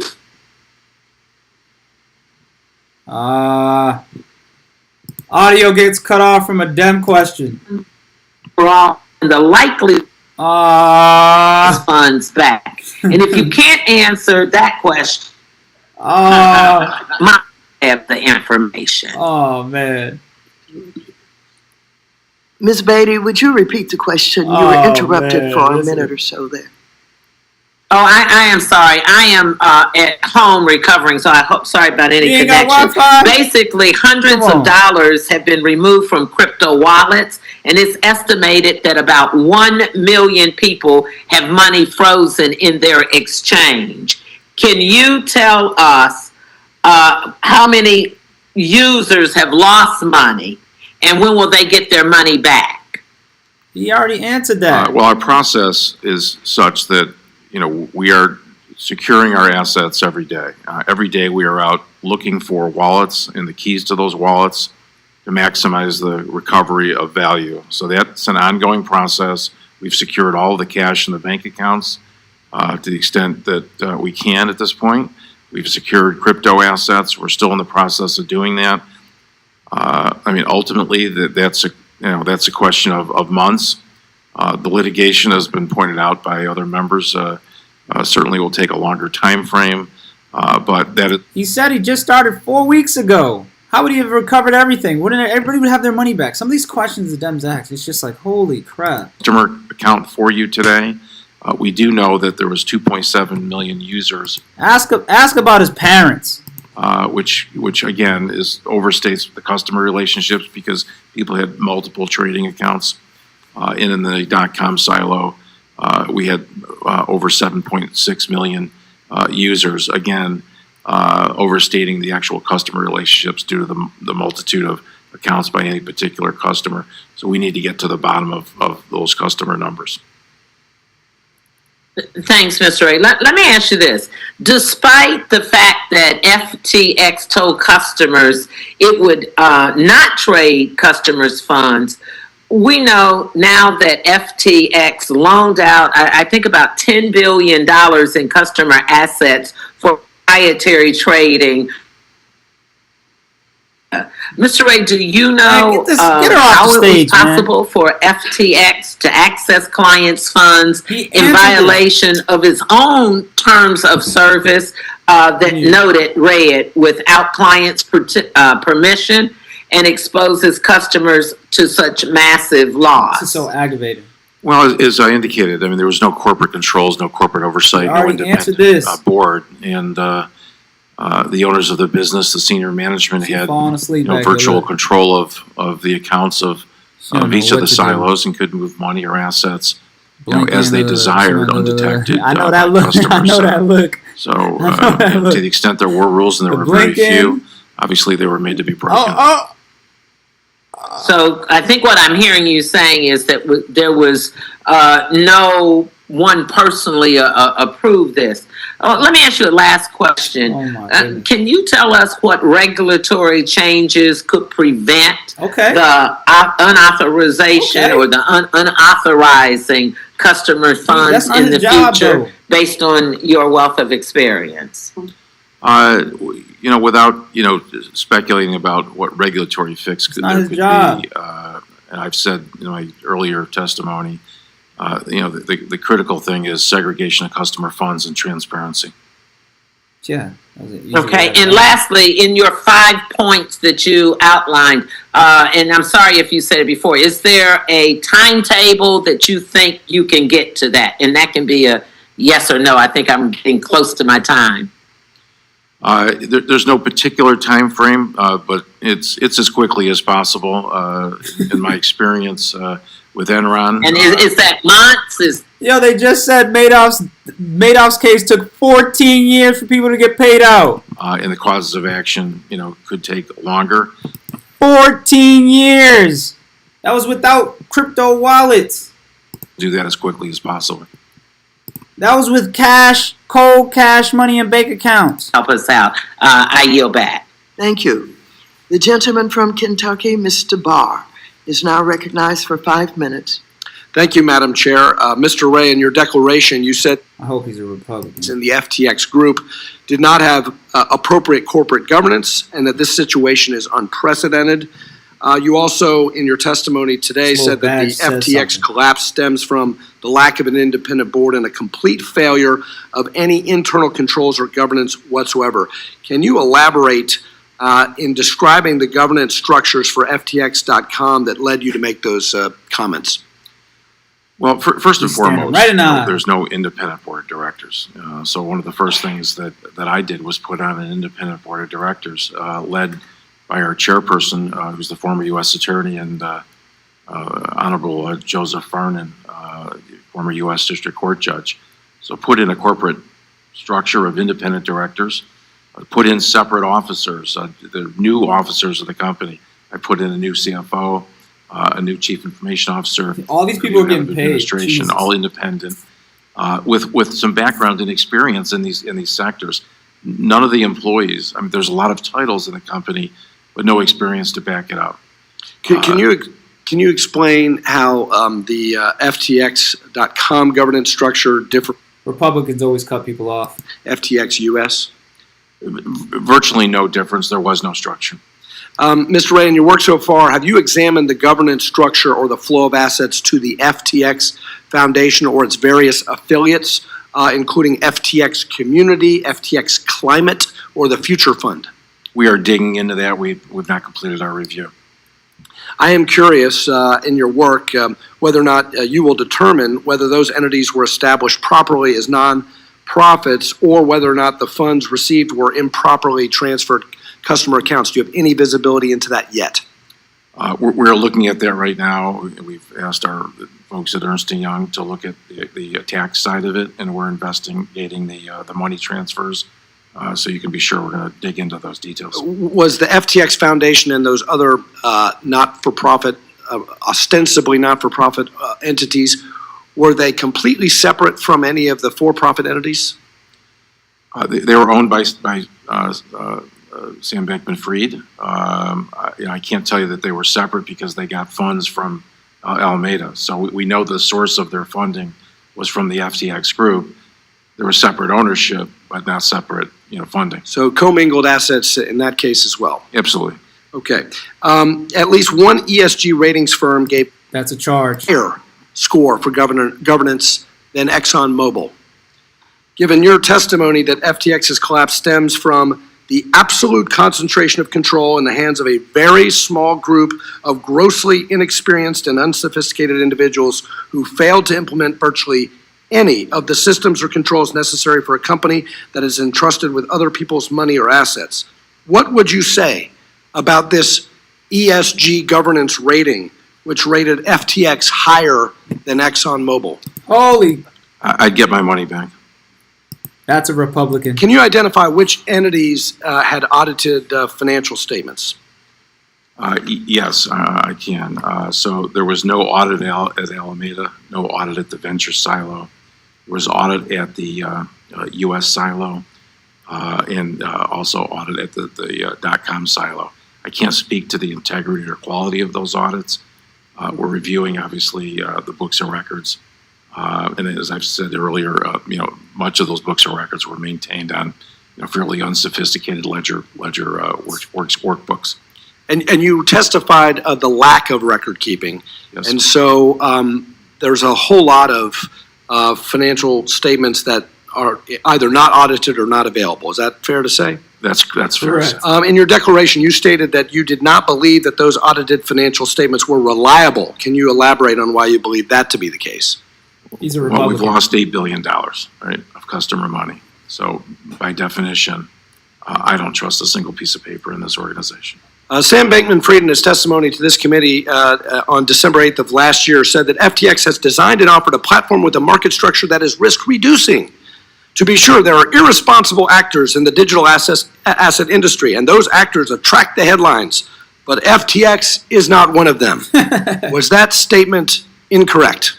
False. Yes. Thank you. And let me conclude by describing what is going on here by a popular crypto. Keep in mind, they will be using things said here to put charges against Sam. And then you trade against your That's why he's asking questions so he can confirm, because he is the one that is in charge of the bankruptcy. assets, manipulating the price of the assets.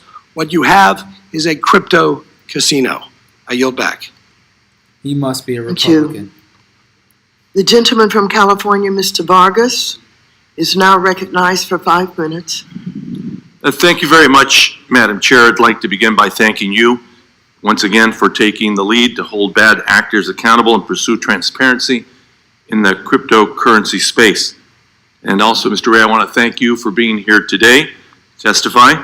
I think I start off a little bit like Paul Krugman does in the New York Times. I don't get the point.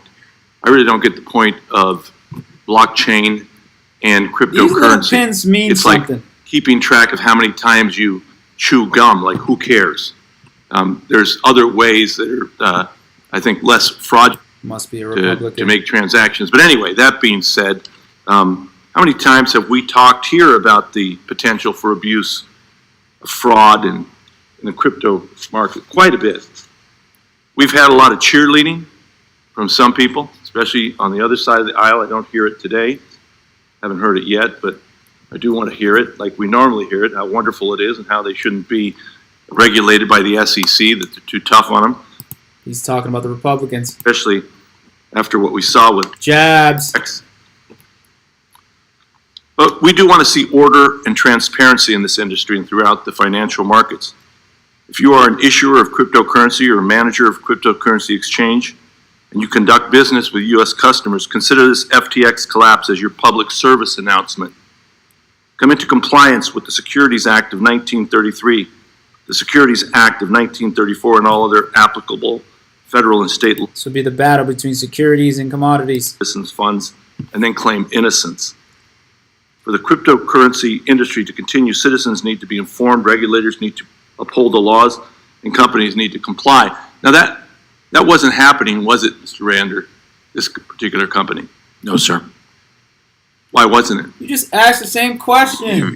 Again, you have control in a small group of individuals without any oversight whatsoever, from an independent board or experienced Crypto up managers. 4.6% today. Well, BTC up 4.6%. It's just a recipe for problems. What government entity is responsible for this fiasco? Making money today, y'all. That's not for me to say. No, it is for you to say. You're right there, and I'm asking you. Woo! If you had to opine, that's why you're there in the hot seat. Who is it? Should the SEC have been more aggressive, even though we had a lot of our friends on the other side saying they should? He's going at Republicans because he know they're down right now. You know, I'm not experienced. I'm not a regulatory lawyer. I'm not here to express views about who should regulate it. I've said very clearly that we need transparency. Customers need to have segregated accounts. They need to have ownership. It's their money. It's assets. It's really no different than a bank. You'd expect the same level of scrutiny of any funds that you have on deposit with someone else. That is a minimum.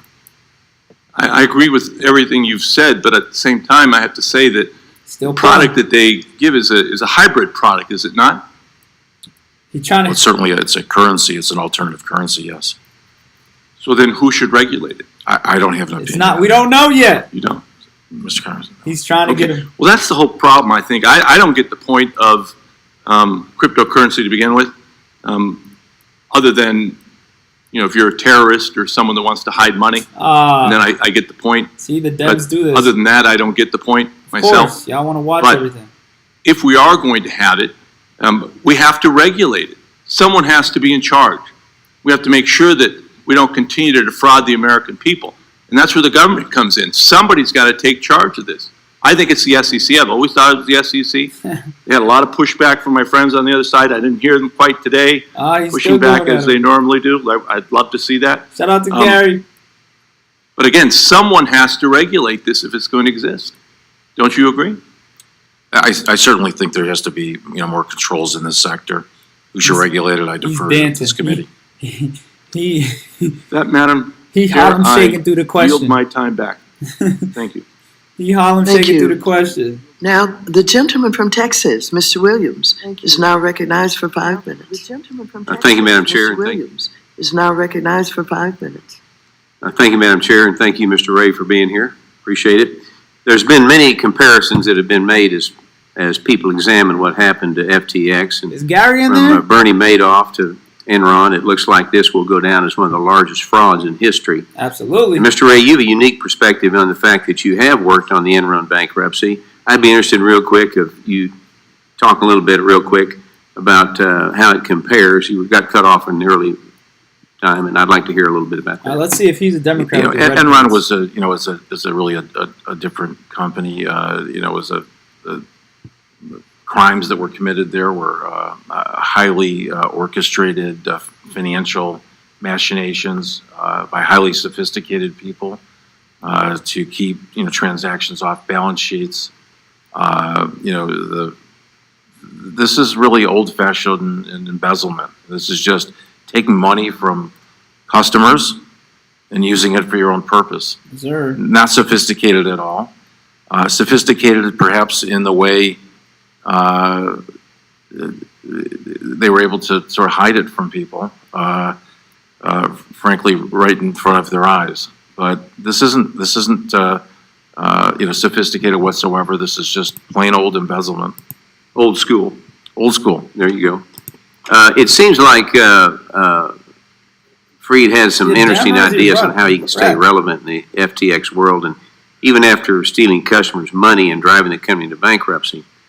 And I have read that he wants to be retained as an outside consultant, and been very critical of your own appointment, quite frankly, into this position. So after his arrest last night, all of his wishes seem even more unlikely. So what role, if any, should he play in FTX moving forward? None. The role he's currently playing. Zero. Good. You stated that FTX was a platform allowing for users to trade digital assets. Were users engaging in simple exchanges of assets, or were users permitted to engage in leveraged complex transactions? Yes. I'm sorry. Can you repeat your question? Sure. You stated that FTX was a platform allowing for users to trade digital assets. Were users engaging in simple exchanges of assets, or were users permitted to engage in leveraged complex transactions? Yes. Okay. You also stated that you have recovered over $1 billion in assets. Can you give a description of the nature and type of assets you have recovered to date? We've recovered over $1 billion of crypto assets. These are, you know, coins of various nature, and we've secured those. That's been our primary focus. We've certainly also secured, our cash in all of our bank accounts. The bank accounts were frozen. We've got control over those accounts with new authorized users, which certainly includes myself. But our main goal is to secure the cash and secure the crypto assets, and that is an ongoing venture. Okay. Thank you for being here. $10 billion, they got $1 billion. He didn't mention how much cash they have. So I'm assuming it's not a lot. Thank you very much. The gentleman from Guam, Mr. San Nicolas, is now recognized for 5 minutes. $9 billion are Thank you, Madam Chair. somewhere out there in this world. Mr. Ray, thank you for being with us here today. There's a lot of people following this trying to understand what happened for a variety of reasons. Of course, your primary responsibility will be to make sure that the creditors are made whole, as well as depositors and everybody else who has a stake in varying degrees within the company. My first question is: have you been able to pinpoint the specific cause for FTX's collapse? I know that there's all kinds of stories about already kind of explained this. Loans to the owner and no internal controls, no loans accounting. to Alameda, commingling. But is there a specific trigger point or a specific cause that has resulted in the FTX collapse? I think I've described it. It's really just the unlimited ability of those in control positions to borrow customer funds or take customer funds and then deploy them for their own use. That use involved margin trading, which is inherently risky, and of course they've spent enormous amounts of money beyond that. But it's really the misuse of funds, and it's as simple as that, on a large scale basis. So what is the big picture balance loss as a result of this bankruptcy? How much has FTX lost as a result of this? We don't have exact numbers, but we know it's several $billion, in excess of $7 billion. In excess of $7 billion. Yes. So in excess of $7 billion, we're saying that the Sam Bankman-Fried and Company basically took or misallocated $7 billion, and that's why FTX has collapsed. Right. So funds were taken from customers, funds were invested, trading losses incurred in Alameda, and then funds were deployed that will never be valued at the same dollar amount. There was over $5 billion of investments made. Certainly there's some value there, and we will try to get that value and sell those assets. But oftentimes, even when he made those sorts of investments, whether it was directly or through others in management, sometimes he would do that really without any pro forma or any valuation. Not really quite sure how some of the purchase price numbers were derived. So it gives you a sort of worry, obviously, that the purchases were overvalued. So there's a concern there as well. So Alameda lost $7 billion as a result of investment decisions and margin trading. There's a multitude of reasons that cause the gap in assets between the customer balances and what's there today and what we hope to gain. Yeah. $7 billion. It can't be pinpointed just on losses on trading activity. The reason I'm asking, and I'm just kind of narrowing it down because my time is expiring, but it's important for us to very clearly understand what caused this collapse. When we had the 2008 financial crisis and Bear Stearns collapsed and Lehman Brothers collapsed, we could have gone in there and we could have pointed to all these different reasons that could potentially have contributed to it.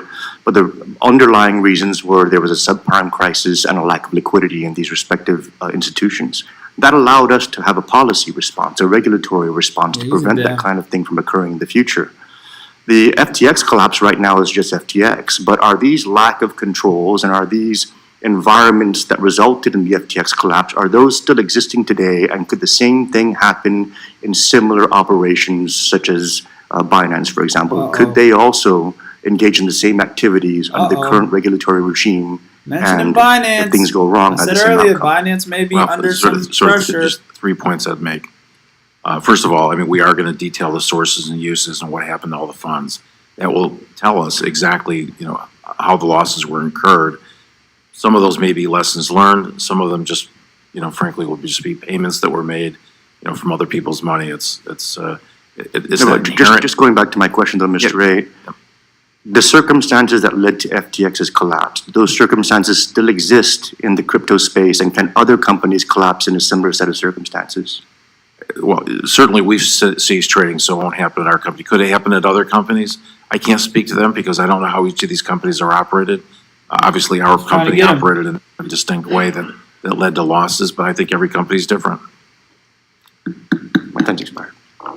Gentleman from Arkansas, Mr. Hill, is now recognized for 5 minutes. That was a tough cutoff. I thank the chairman. I appreciate you being here, Mr. Ray. Glad to have you before the committee, and I want to thank the ranking member, Mr. McHenry, and the Chair Waters, for working constructively in the digital asset space over the past 4 years. And I want to remind my colleagues that Mr. McHenry talked about bond ripoffs in the railroad expansion in the 1870s and 1880s. True. Fannie Mae and Freddie Mac leading us down the primrose path in the early 2000s on housing ownership in the secondary market. And there were frauds and fraudulent actors. But it didn't mean that we didn't want to invest in railroads in the United States for the history of the country. And it didn't mean that we don't need a vigorous single-family housing market and secondary market in our country. So let's not confuse the malfeasance and disgusting activity of FTX with the fact that we need a proper, thoughtful regulatory oversight of digital assets. And so I thank Chair Waters and Ranking Member McHenry. 14 years ago this week, Bernie Madoff was arrested and charged with operating the largest Ponzi scheme in America. They're going to mention Bernie a lot in this case. 1,000 investors and led to major reforms at the Securities and Exchange Commission and their oversight, and FINRA. Bankman-Fried was arrested in the Bahamas last night. In many ways, the fall of FTX dwarfs that of Bernie Madoff, with court filings suggesting that over 1 million creditors are somewhere in the lurch in the FTX silos. Americans were hurt, and I want everyone listening to know in today's hearing that this is just the first step that Congress is taking in understanding what happened and how to create the appropriate regulatory environment. We do want to understand the inventive decisions that led to the collapse and the impact on our customers and other market participants, and how to prevent it from happening again. Mr. Ray, thanks for stepping up in your leadership capacity. And in looking at the bankruptcy filing, Prager Metis was the audit firm for the .com silo. Their website says they're the first ever CPA firm in the metaverse. So looking at their website, they have 24 offices, 600 staff, 100 partners, principally California, New York, and New Jersey. You stated you're not familiar with Prager Metis, is that correct? That's correct. Are they cooperating with in your role as bankruptcy trustee? We're reaching out to, both firms, audit firms, as well as the firm that does our taxes, and we certainly have tools available if they don't cooperate, but everyone seems to be cooperating at this point. And are they, you anticipate they'll actively participate in the forensic accounting work you're doing with Ernst & Young? Absolutely not. No, we are taking information that we get from the prior auditors and accountants and tax professionals, and then we're going to take our investigation from there on an independent basis. Can you tell us who the partner in charge is of the audit at that firm? I can't tell you. I can't tell you off the top of my head. Is it Jerry Etel, Brian Goldblatt, Michael Williams? Those names ring a bell? No, it's not. I can get I can get your staff. Would you provide that to us, please? Absolutely. Thank you. And then the second auditing firm are Manino. You say you are familiar with them, and that's part of a London-based firm. Is that right? Yes, that's correct. They're trying to get names for the case. So do you feel the same way about their performance based on the books and records you've seen, that they also were inadequate in serving as an auditing firm? I don't want to, I certainly don't want to disparage that firm. We do have to look through the books and records and look at the audits themselves and see how comprehensive they were, to see if the audit would have picked up anything that we see. And certainly we're going to look at the related party disclosures that are in those audits, whether there's any footnotes or exceptions. we need to go, we need to go back and look at all those audits just from a look back perspective to determine what maybe could have been done that wasn't done. Do you anticipate the United States being a creditor in these proceedings, either for tax purposes? It's premature to tell. I mean, we're certainly looking at that ourselves, and to the extent that we find any irregularities in the tax area, we'll certainly be notifying the IRS, but nothing we've seen at this point. But again, our investigation is so early. You state that the internal controls were the weakest that you've seen sort of in your experience, but FTX US and FTX.com, essentially there is no distinction between those. And so whether you were an international investor or a domestic investor, it's all the same pot. Is that fair to say? I mean, that is certainly our worry. I mean, there's a limited amount of U.S. customers in the .com exchange, but we are focused on, commingling, and we're worried that, that the silos weren't respected for purposes of the crypto assets. Gentleman's time has expired. The gentleman from Connecticut, Mr. Himes, who is also the chair of the Subcommittee on National Security, International Development, and Monetary Policy, is now recognized for 5 minutes. Thank you, Mr. Chairman, and thank you, Mr. Ray, for being here and for undertaking this remarkably complicated task. You know, at the end of the day, our job here is to learn from the mistakes that were made, who made them, and what we can do going forward. Like it or not, we're moving into a crypto assets, crypto world, and we really do need to learn. This whole thing has the feeling of a Hollywood blockbuster. That's why the cameras are here, right? We've got a 30-year-old gazillionaire who raised billions of dollars living in some condo with a bunch of young people, exotic products, tokens, and crypto assets. It feels to me, though, as I look through particularly the SDNY indictment unsealed this morning, that a lot of what we're seeing here is as old as the hills. It's wire fraud. It's misleading investors. It's commingling of funds. This is as old as the hills. There is something that I really do want to ask you about, though, which is a little different here. All the good work you've done with other companies, you were dealing with, by and large, money in banks or in other financial institutions. Here we've got tokens, which evidently were things of, quote, value, valued in some way or another, that were used as collateral, living in places called wallets, not in banks. So my question for you, that feels to me like what's exotic and different about this.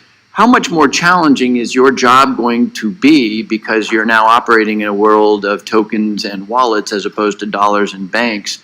And what might, I know you're hesitant to get into regulatory questions, but what should we be thinking about, if nothing else, to help with more smooth unwindings of the inevitable bankruptcies that will occur in this industry moving forward? The principal issue that the company is facing in the crypto area, and it is from a technology perspective, it is different from the other bankruptcies because it is it's different. It's not a plane, not a boat. It's not a cash. It's crypto Something asset, you can store and it has in a inherently in Austria. some difficulties. The assets can be taken or lost. We have assets that are in what are called hot wallets, and those are in cold wallets. Hot wallets are very vulnerable to hacking. If you've done any looking on the internet, you'll find that hacking is almost ordinary course in this business sector. There are lots of vulnerability to the wallets. So this company, unfortunately, had a very, very challenging record here. For some, transfers, there was no pathway for it. Our keys aren't stored in a centralized location. We don't know where all of our wallets are. You got they're probably sitting on Passwords were islands. sometimes kept in just plain text format. So this company was sort of uniquely positioned to fail. The lack of discipline on control of the wallets, their storage, the storage of passwords, allowing multiple users to set up accounts, almost created an environment where there was not a complete inventory of wallets. you can learn some lessons from that. I mean, you need to have more controls, more discipline, more centralized accounting functions, More SEC more oversight regulation, and Gary. management. That's not to say that things won't happen. The hacking might occur. Yeah, thanks, Mr. Ray. I have one more question, but I really appreciate that. We got to follow up on that because that's something for us to do. The other thing that I can't stop thinking about here is, again, 30-year-old gazillionaire, I get it, all sorts of attractive things.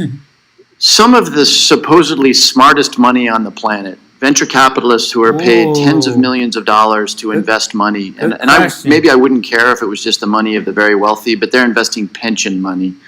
You know, they're investing university endowments, companies like Lightspeed, Sequoia, Greylock, the best of the best. Great question. Invested in this. Let's go. You told us, you made a statement that this was the worst governance, the worst you had ever seen.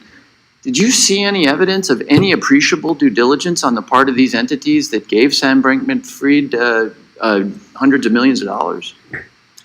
Yeah, I'm not aware of what these parties may have done in terms of their due diligence. It is surprising, obviously, in light of all the circumstances. Right, zero due diligence. I don't know what they did internally to verify these investments. So well, obviously, only they know that. Thank you. Thanks very much. Yield back. Gentleman from Minnesota, Mr. Emmer, is now recognized for 5 minutes. Thank you, Mr. Chair. Thank you, Mr. Ray. Like everyone else, we're mad anti-season appreciative of you being here today and testifying. I'm going to start, for my part, with a series of quick questions that hopefully will assist this committee's investigation, and then I want to move on to some additional points, time permitting. Mr. Ray, there were over 100 corporate entities within FTX Group. Some had boards of directors and others did not. Was there a group-level board of directors overseeing the entirety of FTX? Said that already. No, there was not. Would you agree that it's a bad decision for a complex firm like FTX to not have a top-level board of directors? Yes. Do you have concerns about the concentration of power in a small group of inexperienced individuals with no oversight? Yes.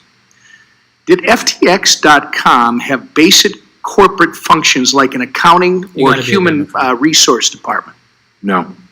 Was there a legal department at FTX.com? Yes, there was. Was there a compliance department? There were people with titles. Fair enough. And thank you to assist the committee's investigation. Would you agree that a financial firm the size of FTX needs accounting, human resources, legal, compliance, and risk departments to help prevent something like this from happening? Absolutely. In early April 2022, FTX and IEX announced a strategic partnership. Last week, the Financial Times reported on Alameda's venture capital portfolio, which listed FTX Trading's $270 million investment into IEX as a, quote, acquisition. Did FTX Trading acquire IEX? And if not, what type of investment did FTX Trading make into IEX? I'd have to get back to the committee on that specific investment. I'm not sure that was completed.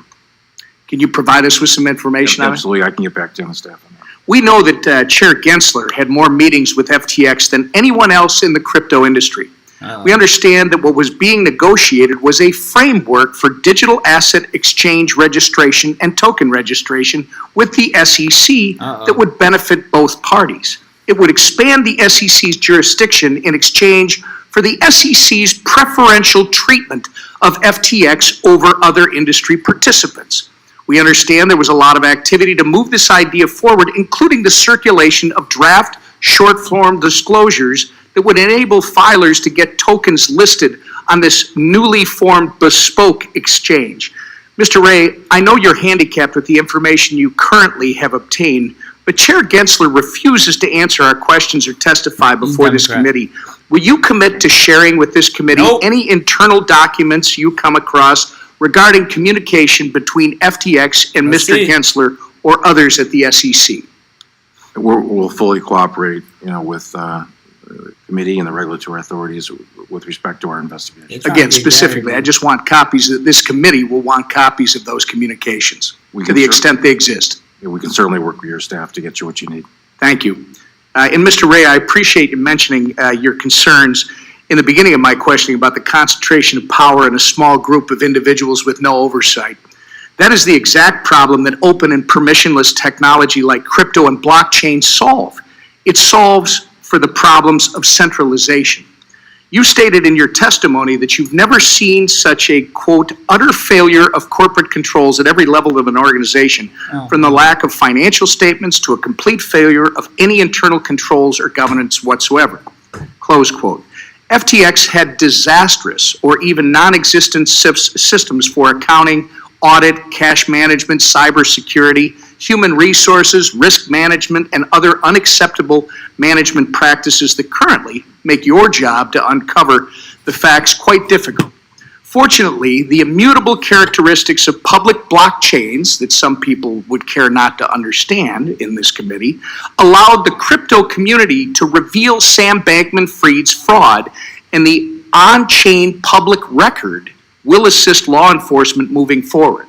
I encourage my colleagues to understand Sam Bankman-Fried's con for what it is: a failure of centralization, a failure of business ethics, and a crime. It is not a failure of technology. I've worked across the aisle since I came to Congress, so the future of crypto reflects American values, the same way the internet does today. For the most engaged members of Congress on crypto policy, the FTX collapse reminds us of why we care so deeply about this technology. Decentralization is the point. Thank you, and I yield back the balance of my time. The gentleman from Illinois, Mr. Caston, who is also the Vice Chair of the Subcommittee on Investor Protection, Entrepreneurship, and Capital Markets, is recognized for 5 minutes. Thank you, Mr. Chair. And Mr. Ray, thank you so much for this. I'm struck by a lot here, not least Mr. Perlmutter's comment that this is going to take a long time to untangle. Maybe your comment to Mr. Lucas that this is a paperless bankruptcy saves you time because you run out of paper, but I appreciate your service. A bunch of questions. One, I just want to clarify because it's all been implicit. All this bankruptcy is dollar denominated, correct? So as you go through to chase down values? Yes. Okay. Yes. I ask that because we've talked about commingling, we've talked about customer losses. There's been some public reporting suggesting that there may have been some inflation or misrepresentation of the value of FTT tokens. Is that, and I'm not asking you to opine on that right now, but to the extent there is some customer loss claimed from that, is that also one of the categories of losses you're going after? Well, FTT, I'm sorry, was on that balance sheet of Alameda, and it certainly was served as effectively sort of collateral, and it was largely controlled by Alameda, so it was a very illiquid token. It was effectively a token created, by the company itself with a limited float. So inherent in the token itself was the illiquidity. And certainly the size of the position the company had in its own token, contributed to this problem. But if a customer were to buy that token at some value that because of its illiquidity could be manipulated, would the customer not effectively be sitting on, for lack of a better word, a Forex risk? Well, there's certainly, all the crypto, like any asset, it has a certain volatility to it, and some are more volatile than others, and FTT was very volatile. Sure, and I'm just, to the extent that the volatility is natural, it's fine. To the extent it's manipulated, it's separate. Let me move on because we're close on time. There's been, in a number of the public conversations that Sam Bankman-Fried has had, when asked about commingling, he often responds by talking about open margin positions. I want to just give you a chance to react to the difference between an open margin position and the commingling that you've observed. I'm not sure exactly. I tried to follow some of what his statements were, and it was very, very hard to really understand what he was really trying to say. We do know that they had open margin positions at various times in Alameda, and Alameda was a customer, if you will, of the exchange, and it's through that customer relationship plus other arrangements that allowed Alameda to borrow those funds and then take positions on the exchange like anyone who would hedge an asset in the market. He had usually large positions, of course, and sometimes they were wrong in those positions and they resulted in big losses. But ultimately, the commingling issue is the same and a different issue. He took the money from FTX to cover those positions, and ultimately, when customers went to get their money back from .com, there was a run on the bank. Okay. On November 12th, I guess just the second day or the first day you were there, Yes. there was a hacker who stole some $477 million worth of tokens from FTX. It was a November 29th interview with Mr. Bankman-Fried with Tiffany Fong when he said he's narrowed it down to like 8 people, quote. Have you had any discussions with him? Do you have any sense of where, do you have any more visibility since November 12th on that hack? No. Have you had conversations with him about who those 8 people might be? Is that, what's your, $477 million? I have not had any conversations with him. We're relying on forensic and cybersecurity experts who are tracking the crypto. There's an open, Starving. see, you can ultimately find where the crypto ends up. We've had law enforcement involved, so we're tracking it. I think we've got all the help we need in that front. Okay. As I get close on the end of my time here, so far it seems like most of the losses have been within these 4 silos, and I mean 2.7 million customers, whatever that means, is some exposure. Are you worried about any broader contagion? Are there broader contagion issues we should worry about from our perspective here? I mean, certainly other bankruptcies of the scale have spilled into other sectors. Try. Point the SEC finger again. I think the industry, we've made a number of investments in the crypto sector. If you look at that portfolio of $5 billion, one of our major investments. Put me to sleep, y'all. I gotta stand up. Top 20 investments were in the crypto sector. So it's a very trying time for the crypto sector, and what I worry about is the impairment to that portfolio of $5 billion. With these damn because questions. obviously that's a recovery pool for our customers. Thank you. Yield back. The gentleman from New York, Mr. Zeldin, is now recognized for 5 minutes. Thank you. Mr. Ray, I know you referenced earlier that you had not yet read Sam Bankman-Fried's testimony that was prepared for today. I had a question that I wanted to ask, and I was going to read you something that he had included in his remarks. In late 2021, I believe that Alameda Research likely had a net asset value of substantially over $50 billion market to market.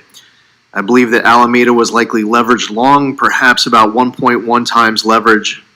That is, it had corresponding assets for roughly 90% of its position, borrowing the remaining 10%. That was roughly 1/20th of the maximum leverage FT allowed and roughly 1/3 of the leverage assumed by the average FT margin trader. In early November 2022, over a 3-day period, the market value of assets that Alameda Research had held declined dramatically, I believe, by more than 50%.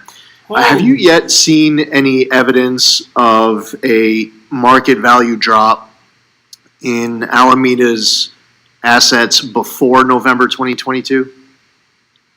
We haven't gone back to trace, the actual, to compare his statements with what actually happened in the marketplace. I mean, clearly there was volatility, a huge market drop in crypto over that 12-month period.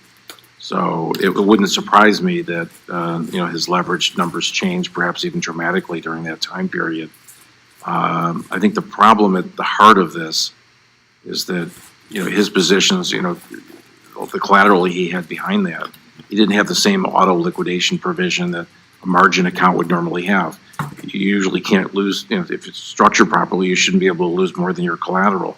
Otherwise, the position closes out and there's no harm in the brokerage firm, if it's a brokerage account, for example, it wouldn't be short cash. They wouldn't have to go out to get the money from you. You close out the position. None of that existed with the Alameda positions. They had almost a complete ability to lose money beyond their collateral.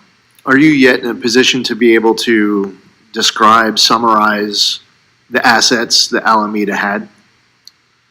We do have an inventory of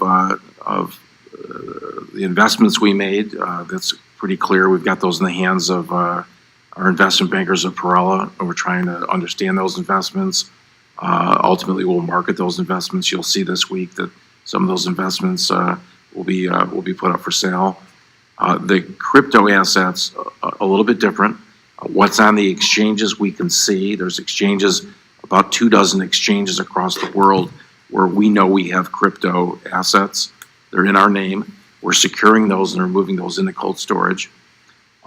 We have, other positions in cold wallets and hot wallets. We've got visibility to that. The question really is, are there wallets that we don't know about? Absolutely. Certainly that is the potential, because the way this company was organized, there may be wallets that don't have our names, we don't know where they are, and that's going to be a difficult task ahead of us. But what we can see, what we have visibility to, we're grabbing control over. So we'll learn more this week. We should learn more in the coming weeks. Mr. Ray, you mentioned the documentation that you don't have earlier during your testimony. Can you share what documents you have uncovered with respect to the transfer of funds from FTX to Alameda? It's voluminous. The record keeping, wasn't very clean in the company, but we should be able to trace the movement of crypto assets. I mean, inherently in the nature of the crypto, you should be able to see the movement and where it started and where it ended up. We'll obviously track, the banking information. We do have bank records. Sometimes we have to go right to the source, right to the bank to get historical records because they're not, in hand, if you will, at the company. But one way or another, we'll get the banking records and we'll be able to trace the sources of cash, how that cash was utilized to buy assets. Once we can identify the assets, we can then trace the asset from either, transfer to other currencies or ultimate, payment outside the company. So it's just a very intense forensic process, but we'll have the records ultimately to do that.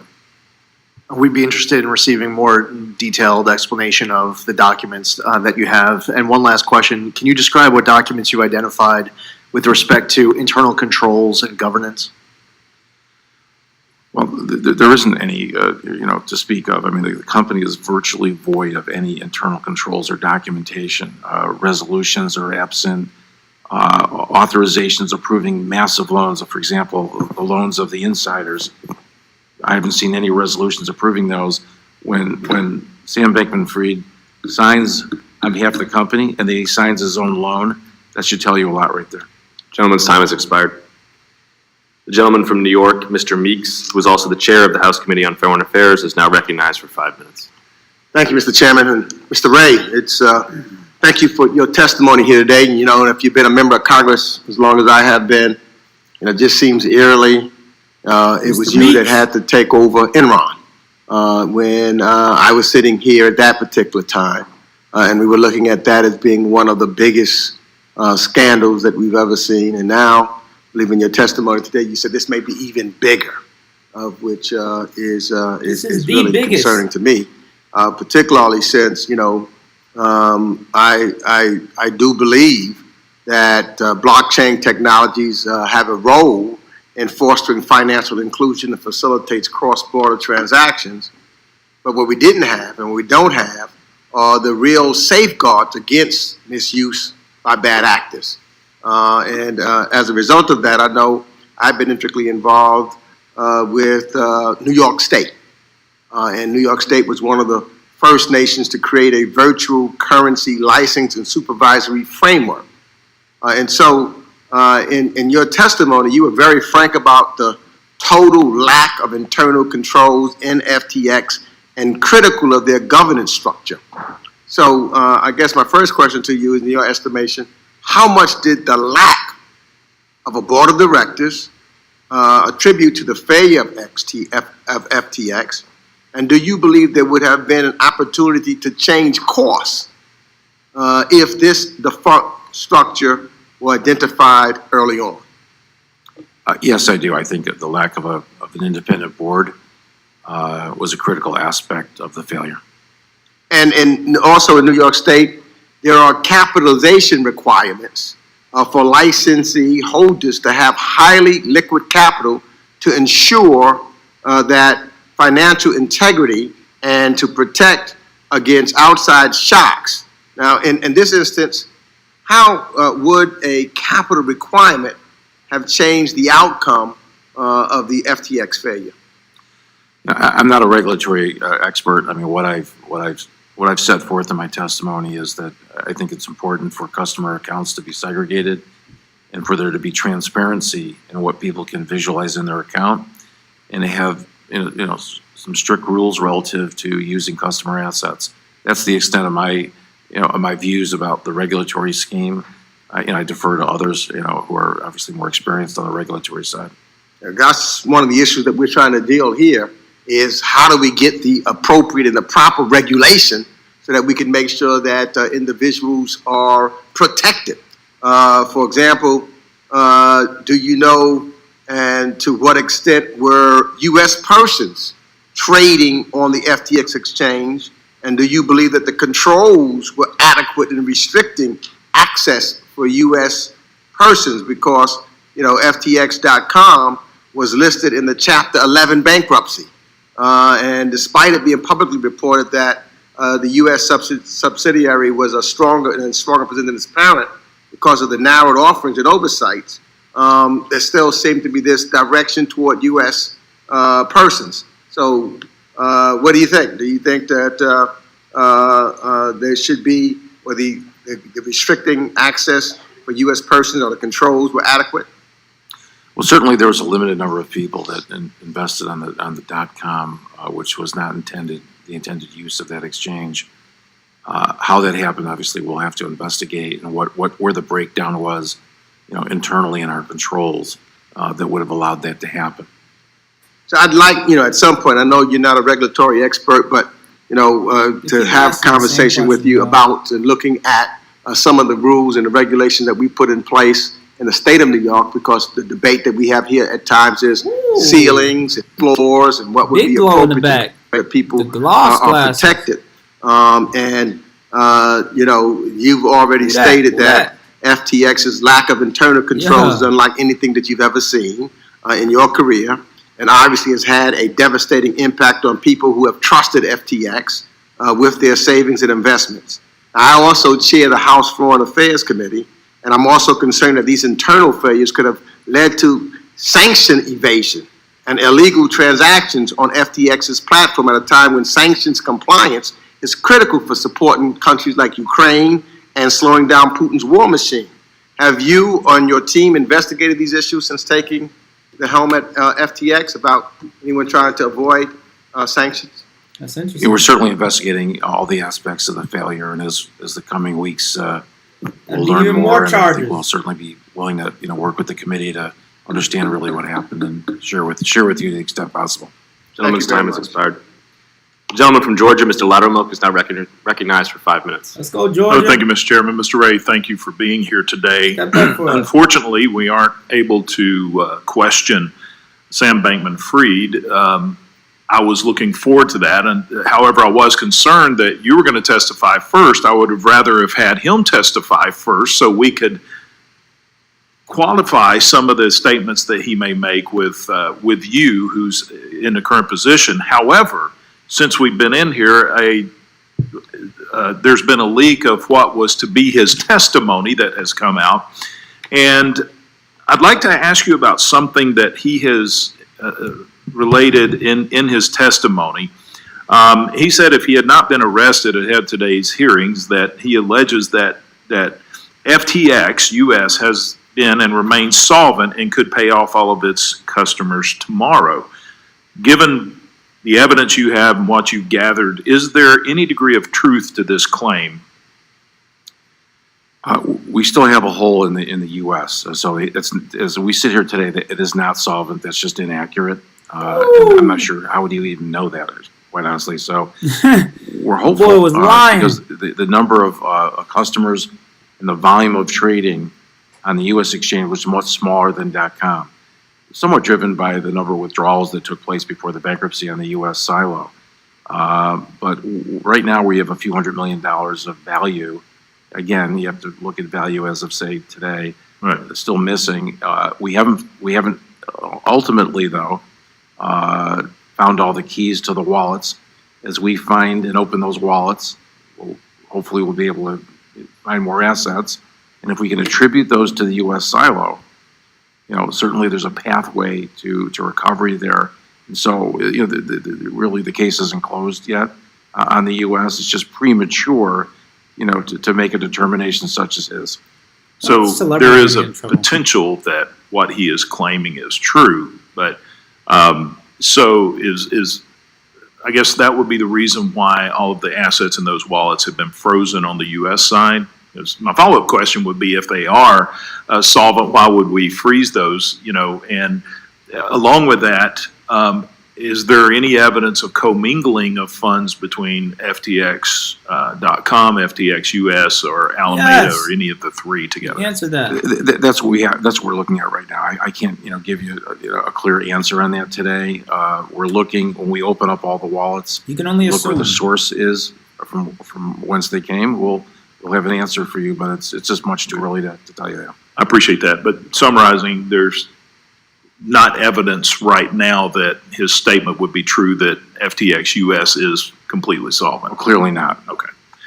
And something else that he did previously, he stated that the Bahamian regulators, he gave the Bahamian regulators a one-day advance warning to allow investors in the Bahamas to withdraw their funds. paper. No one else outside the Bahamas was able to withdraw funds before the bankruptcy was filed.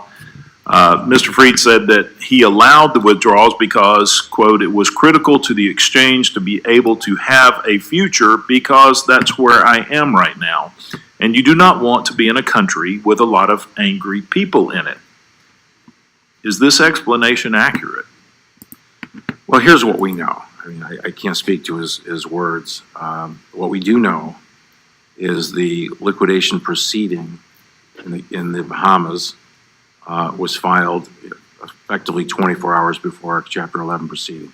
During that time period, and we've documented this in our court filings as of last night, the accounts were unfrozen just in the Bahamas. Over $100 million was released to approximately 1,500 customers in the Bahamas. Did you say 15 million or 15 100 million. 100 million. To 1,500 customers approximately. These are approximate numbers. The rich of the And rich then got paid then out. the door was closed about the time of our Chapter 11 filing. And there were communications between Mr. Bankman-Fried and the Bahamian government The rich specifically other rich related got bailed to out. this leakage of assets. So Mr. Freed would have known that the bankruptcy filing was imminent when he did this? Yes, he was certainly in discussions with his counsel, who was in discussions with the debtors' counsel. All right. I see my time is quickly running out. Thank you for 1,500 people in Bahamas. for what Bahamas, you're doing you don't pay no and trying taxes, to no recover what capital assets gains, we no can. And income Mr. Chairman, I tax. yield back. The gentleman from New Jersey, Mr. Gottheimer, who is also the Vice Chair of the Subcommittee on National Security and National That's why it Development and took so Monetary long. Policy, is now recognized for 5 minutes. Thank you, Mr. Chairman. Thank you for convening this hearing. Since 2019, I have raised concern about the Securities and Exchange Commission's approach to digital assets. SEC Chairman Gensler has repeatedly claimed that most cryptocurrencies are covered by existing securities laws. Despite that, the SEC has not proposed a single rule to create guardrails for digital assets and has done a haphazard job of overseeing the space. The result has been a lack of certainty and clear rules of the road, and we are seeing the impact of that front and center today. They failed to do their job, and they failed to protect consumers, in my opinion. I've been calling on with other members on financial regulators to step up and create clear guardrails for digital assets. Nearly a year ago, I drafted the Stablecoin Innovation and Protection Act to create tough consumer protections and prevent destabilizing runs like we saw with the so-called stablecoin Terra that failed earlier this year. I also invited Chairman Rossenbaum to my district to discuss the clear regulatory steps the CFTC could take to better protect consumers and prevent thieves and snake oil salesmen from ripping off Americans with worthless digital assets. I've consistently been engaging with all market participants, associations, and regulators to promote innovation and the responsible development of promising financial technology, all with a clear eye to protect consumers. Instead of writing clear rules and guidelines for digital asset firms, however, the SEC has created a patchwork of ad hoc policies for crypto firms purely through spotty enforcement actions and random letters. Haphazard enforcement that has missed the worst offenders. You can't regulate through a random patchwork of letters. You have to write clear rules of the road, which is what I've been calling on for years now. Chairman Gensler has told our committee and stated publicly that he has the authority he needs to oversee this industry. Yet the SEC hasn't written rules and has failed to foresee and prevent disasters in the industry and protect consumers, from Terra Luna to FTX.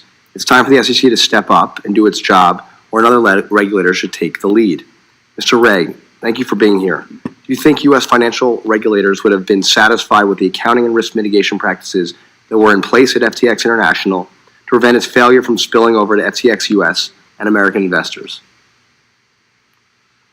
As I said on the record, I can't, speak to what the regulatory fix is here. Obviously, oversight is needed. Obviously, customers have to have control over their accounts. Clearly there's some needs here. I can't really specify what they might be, and I leave that, to the committee to obviously work with the agencies to.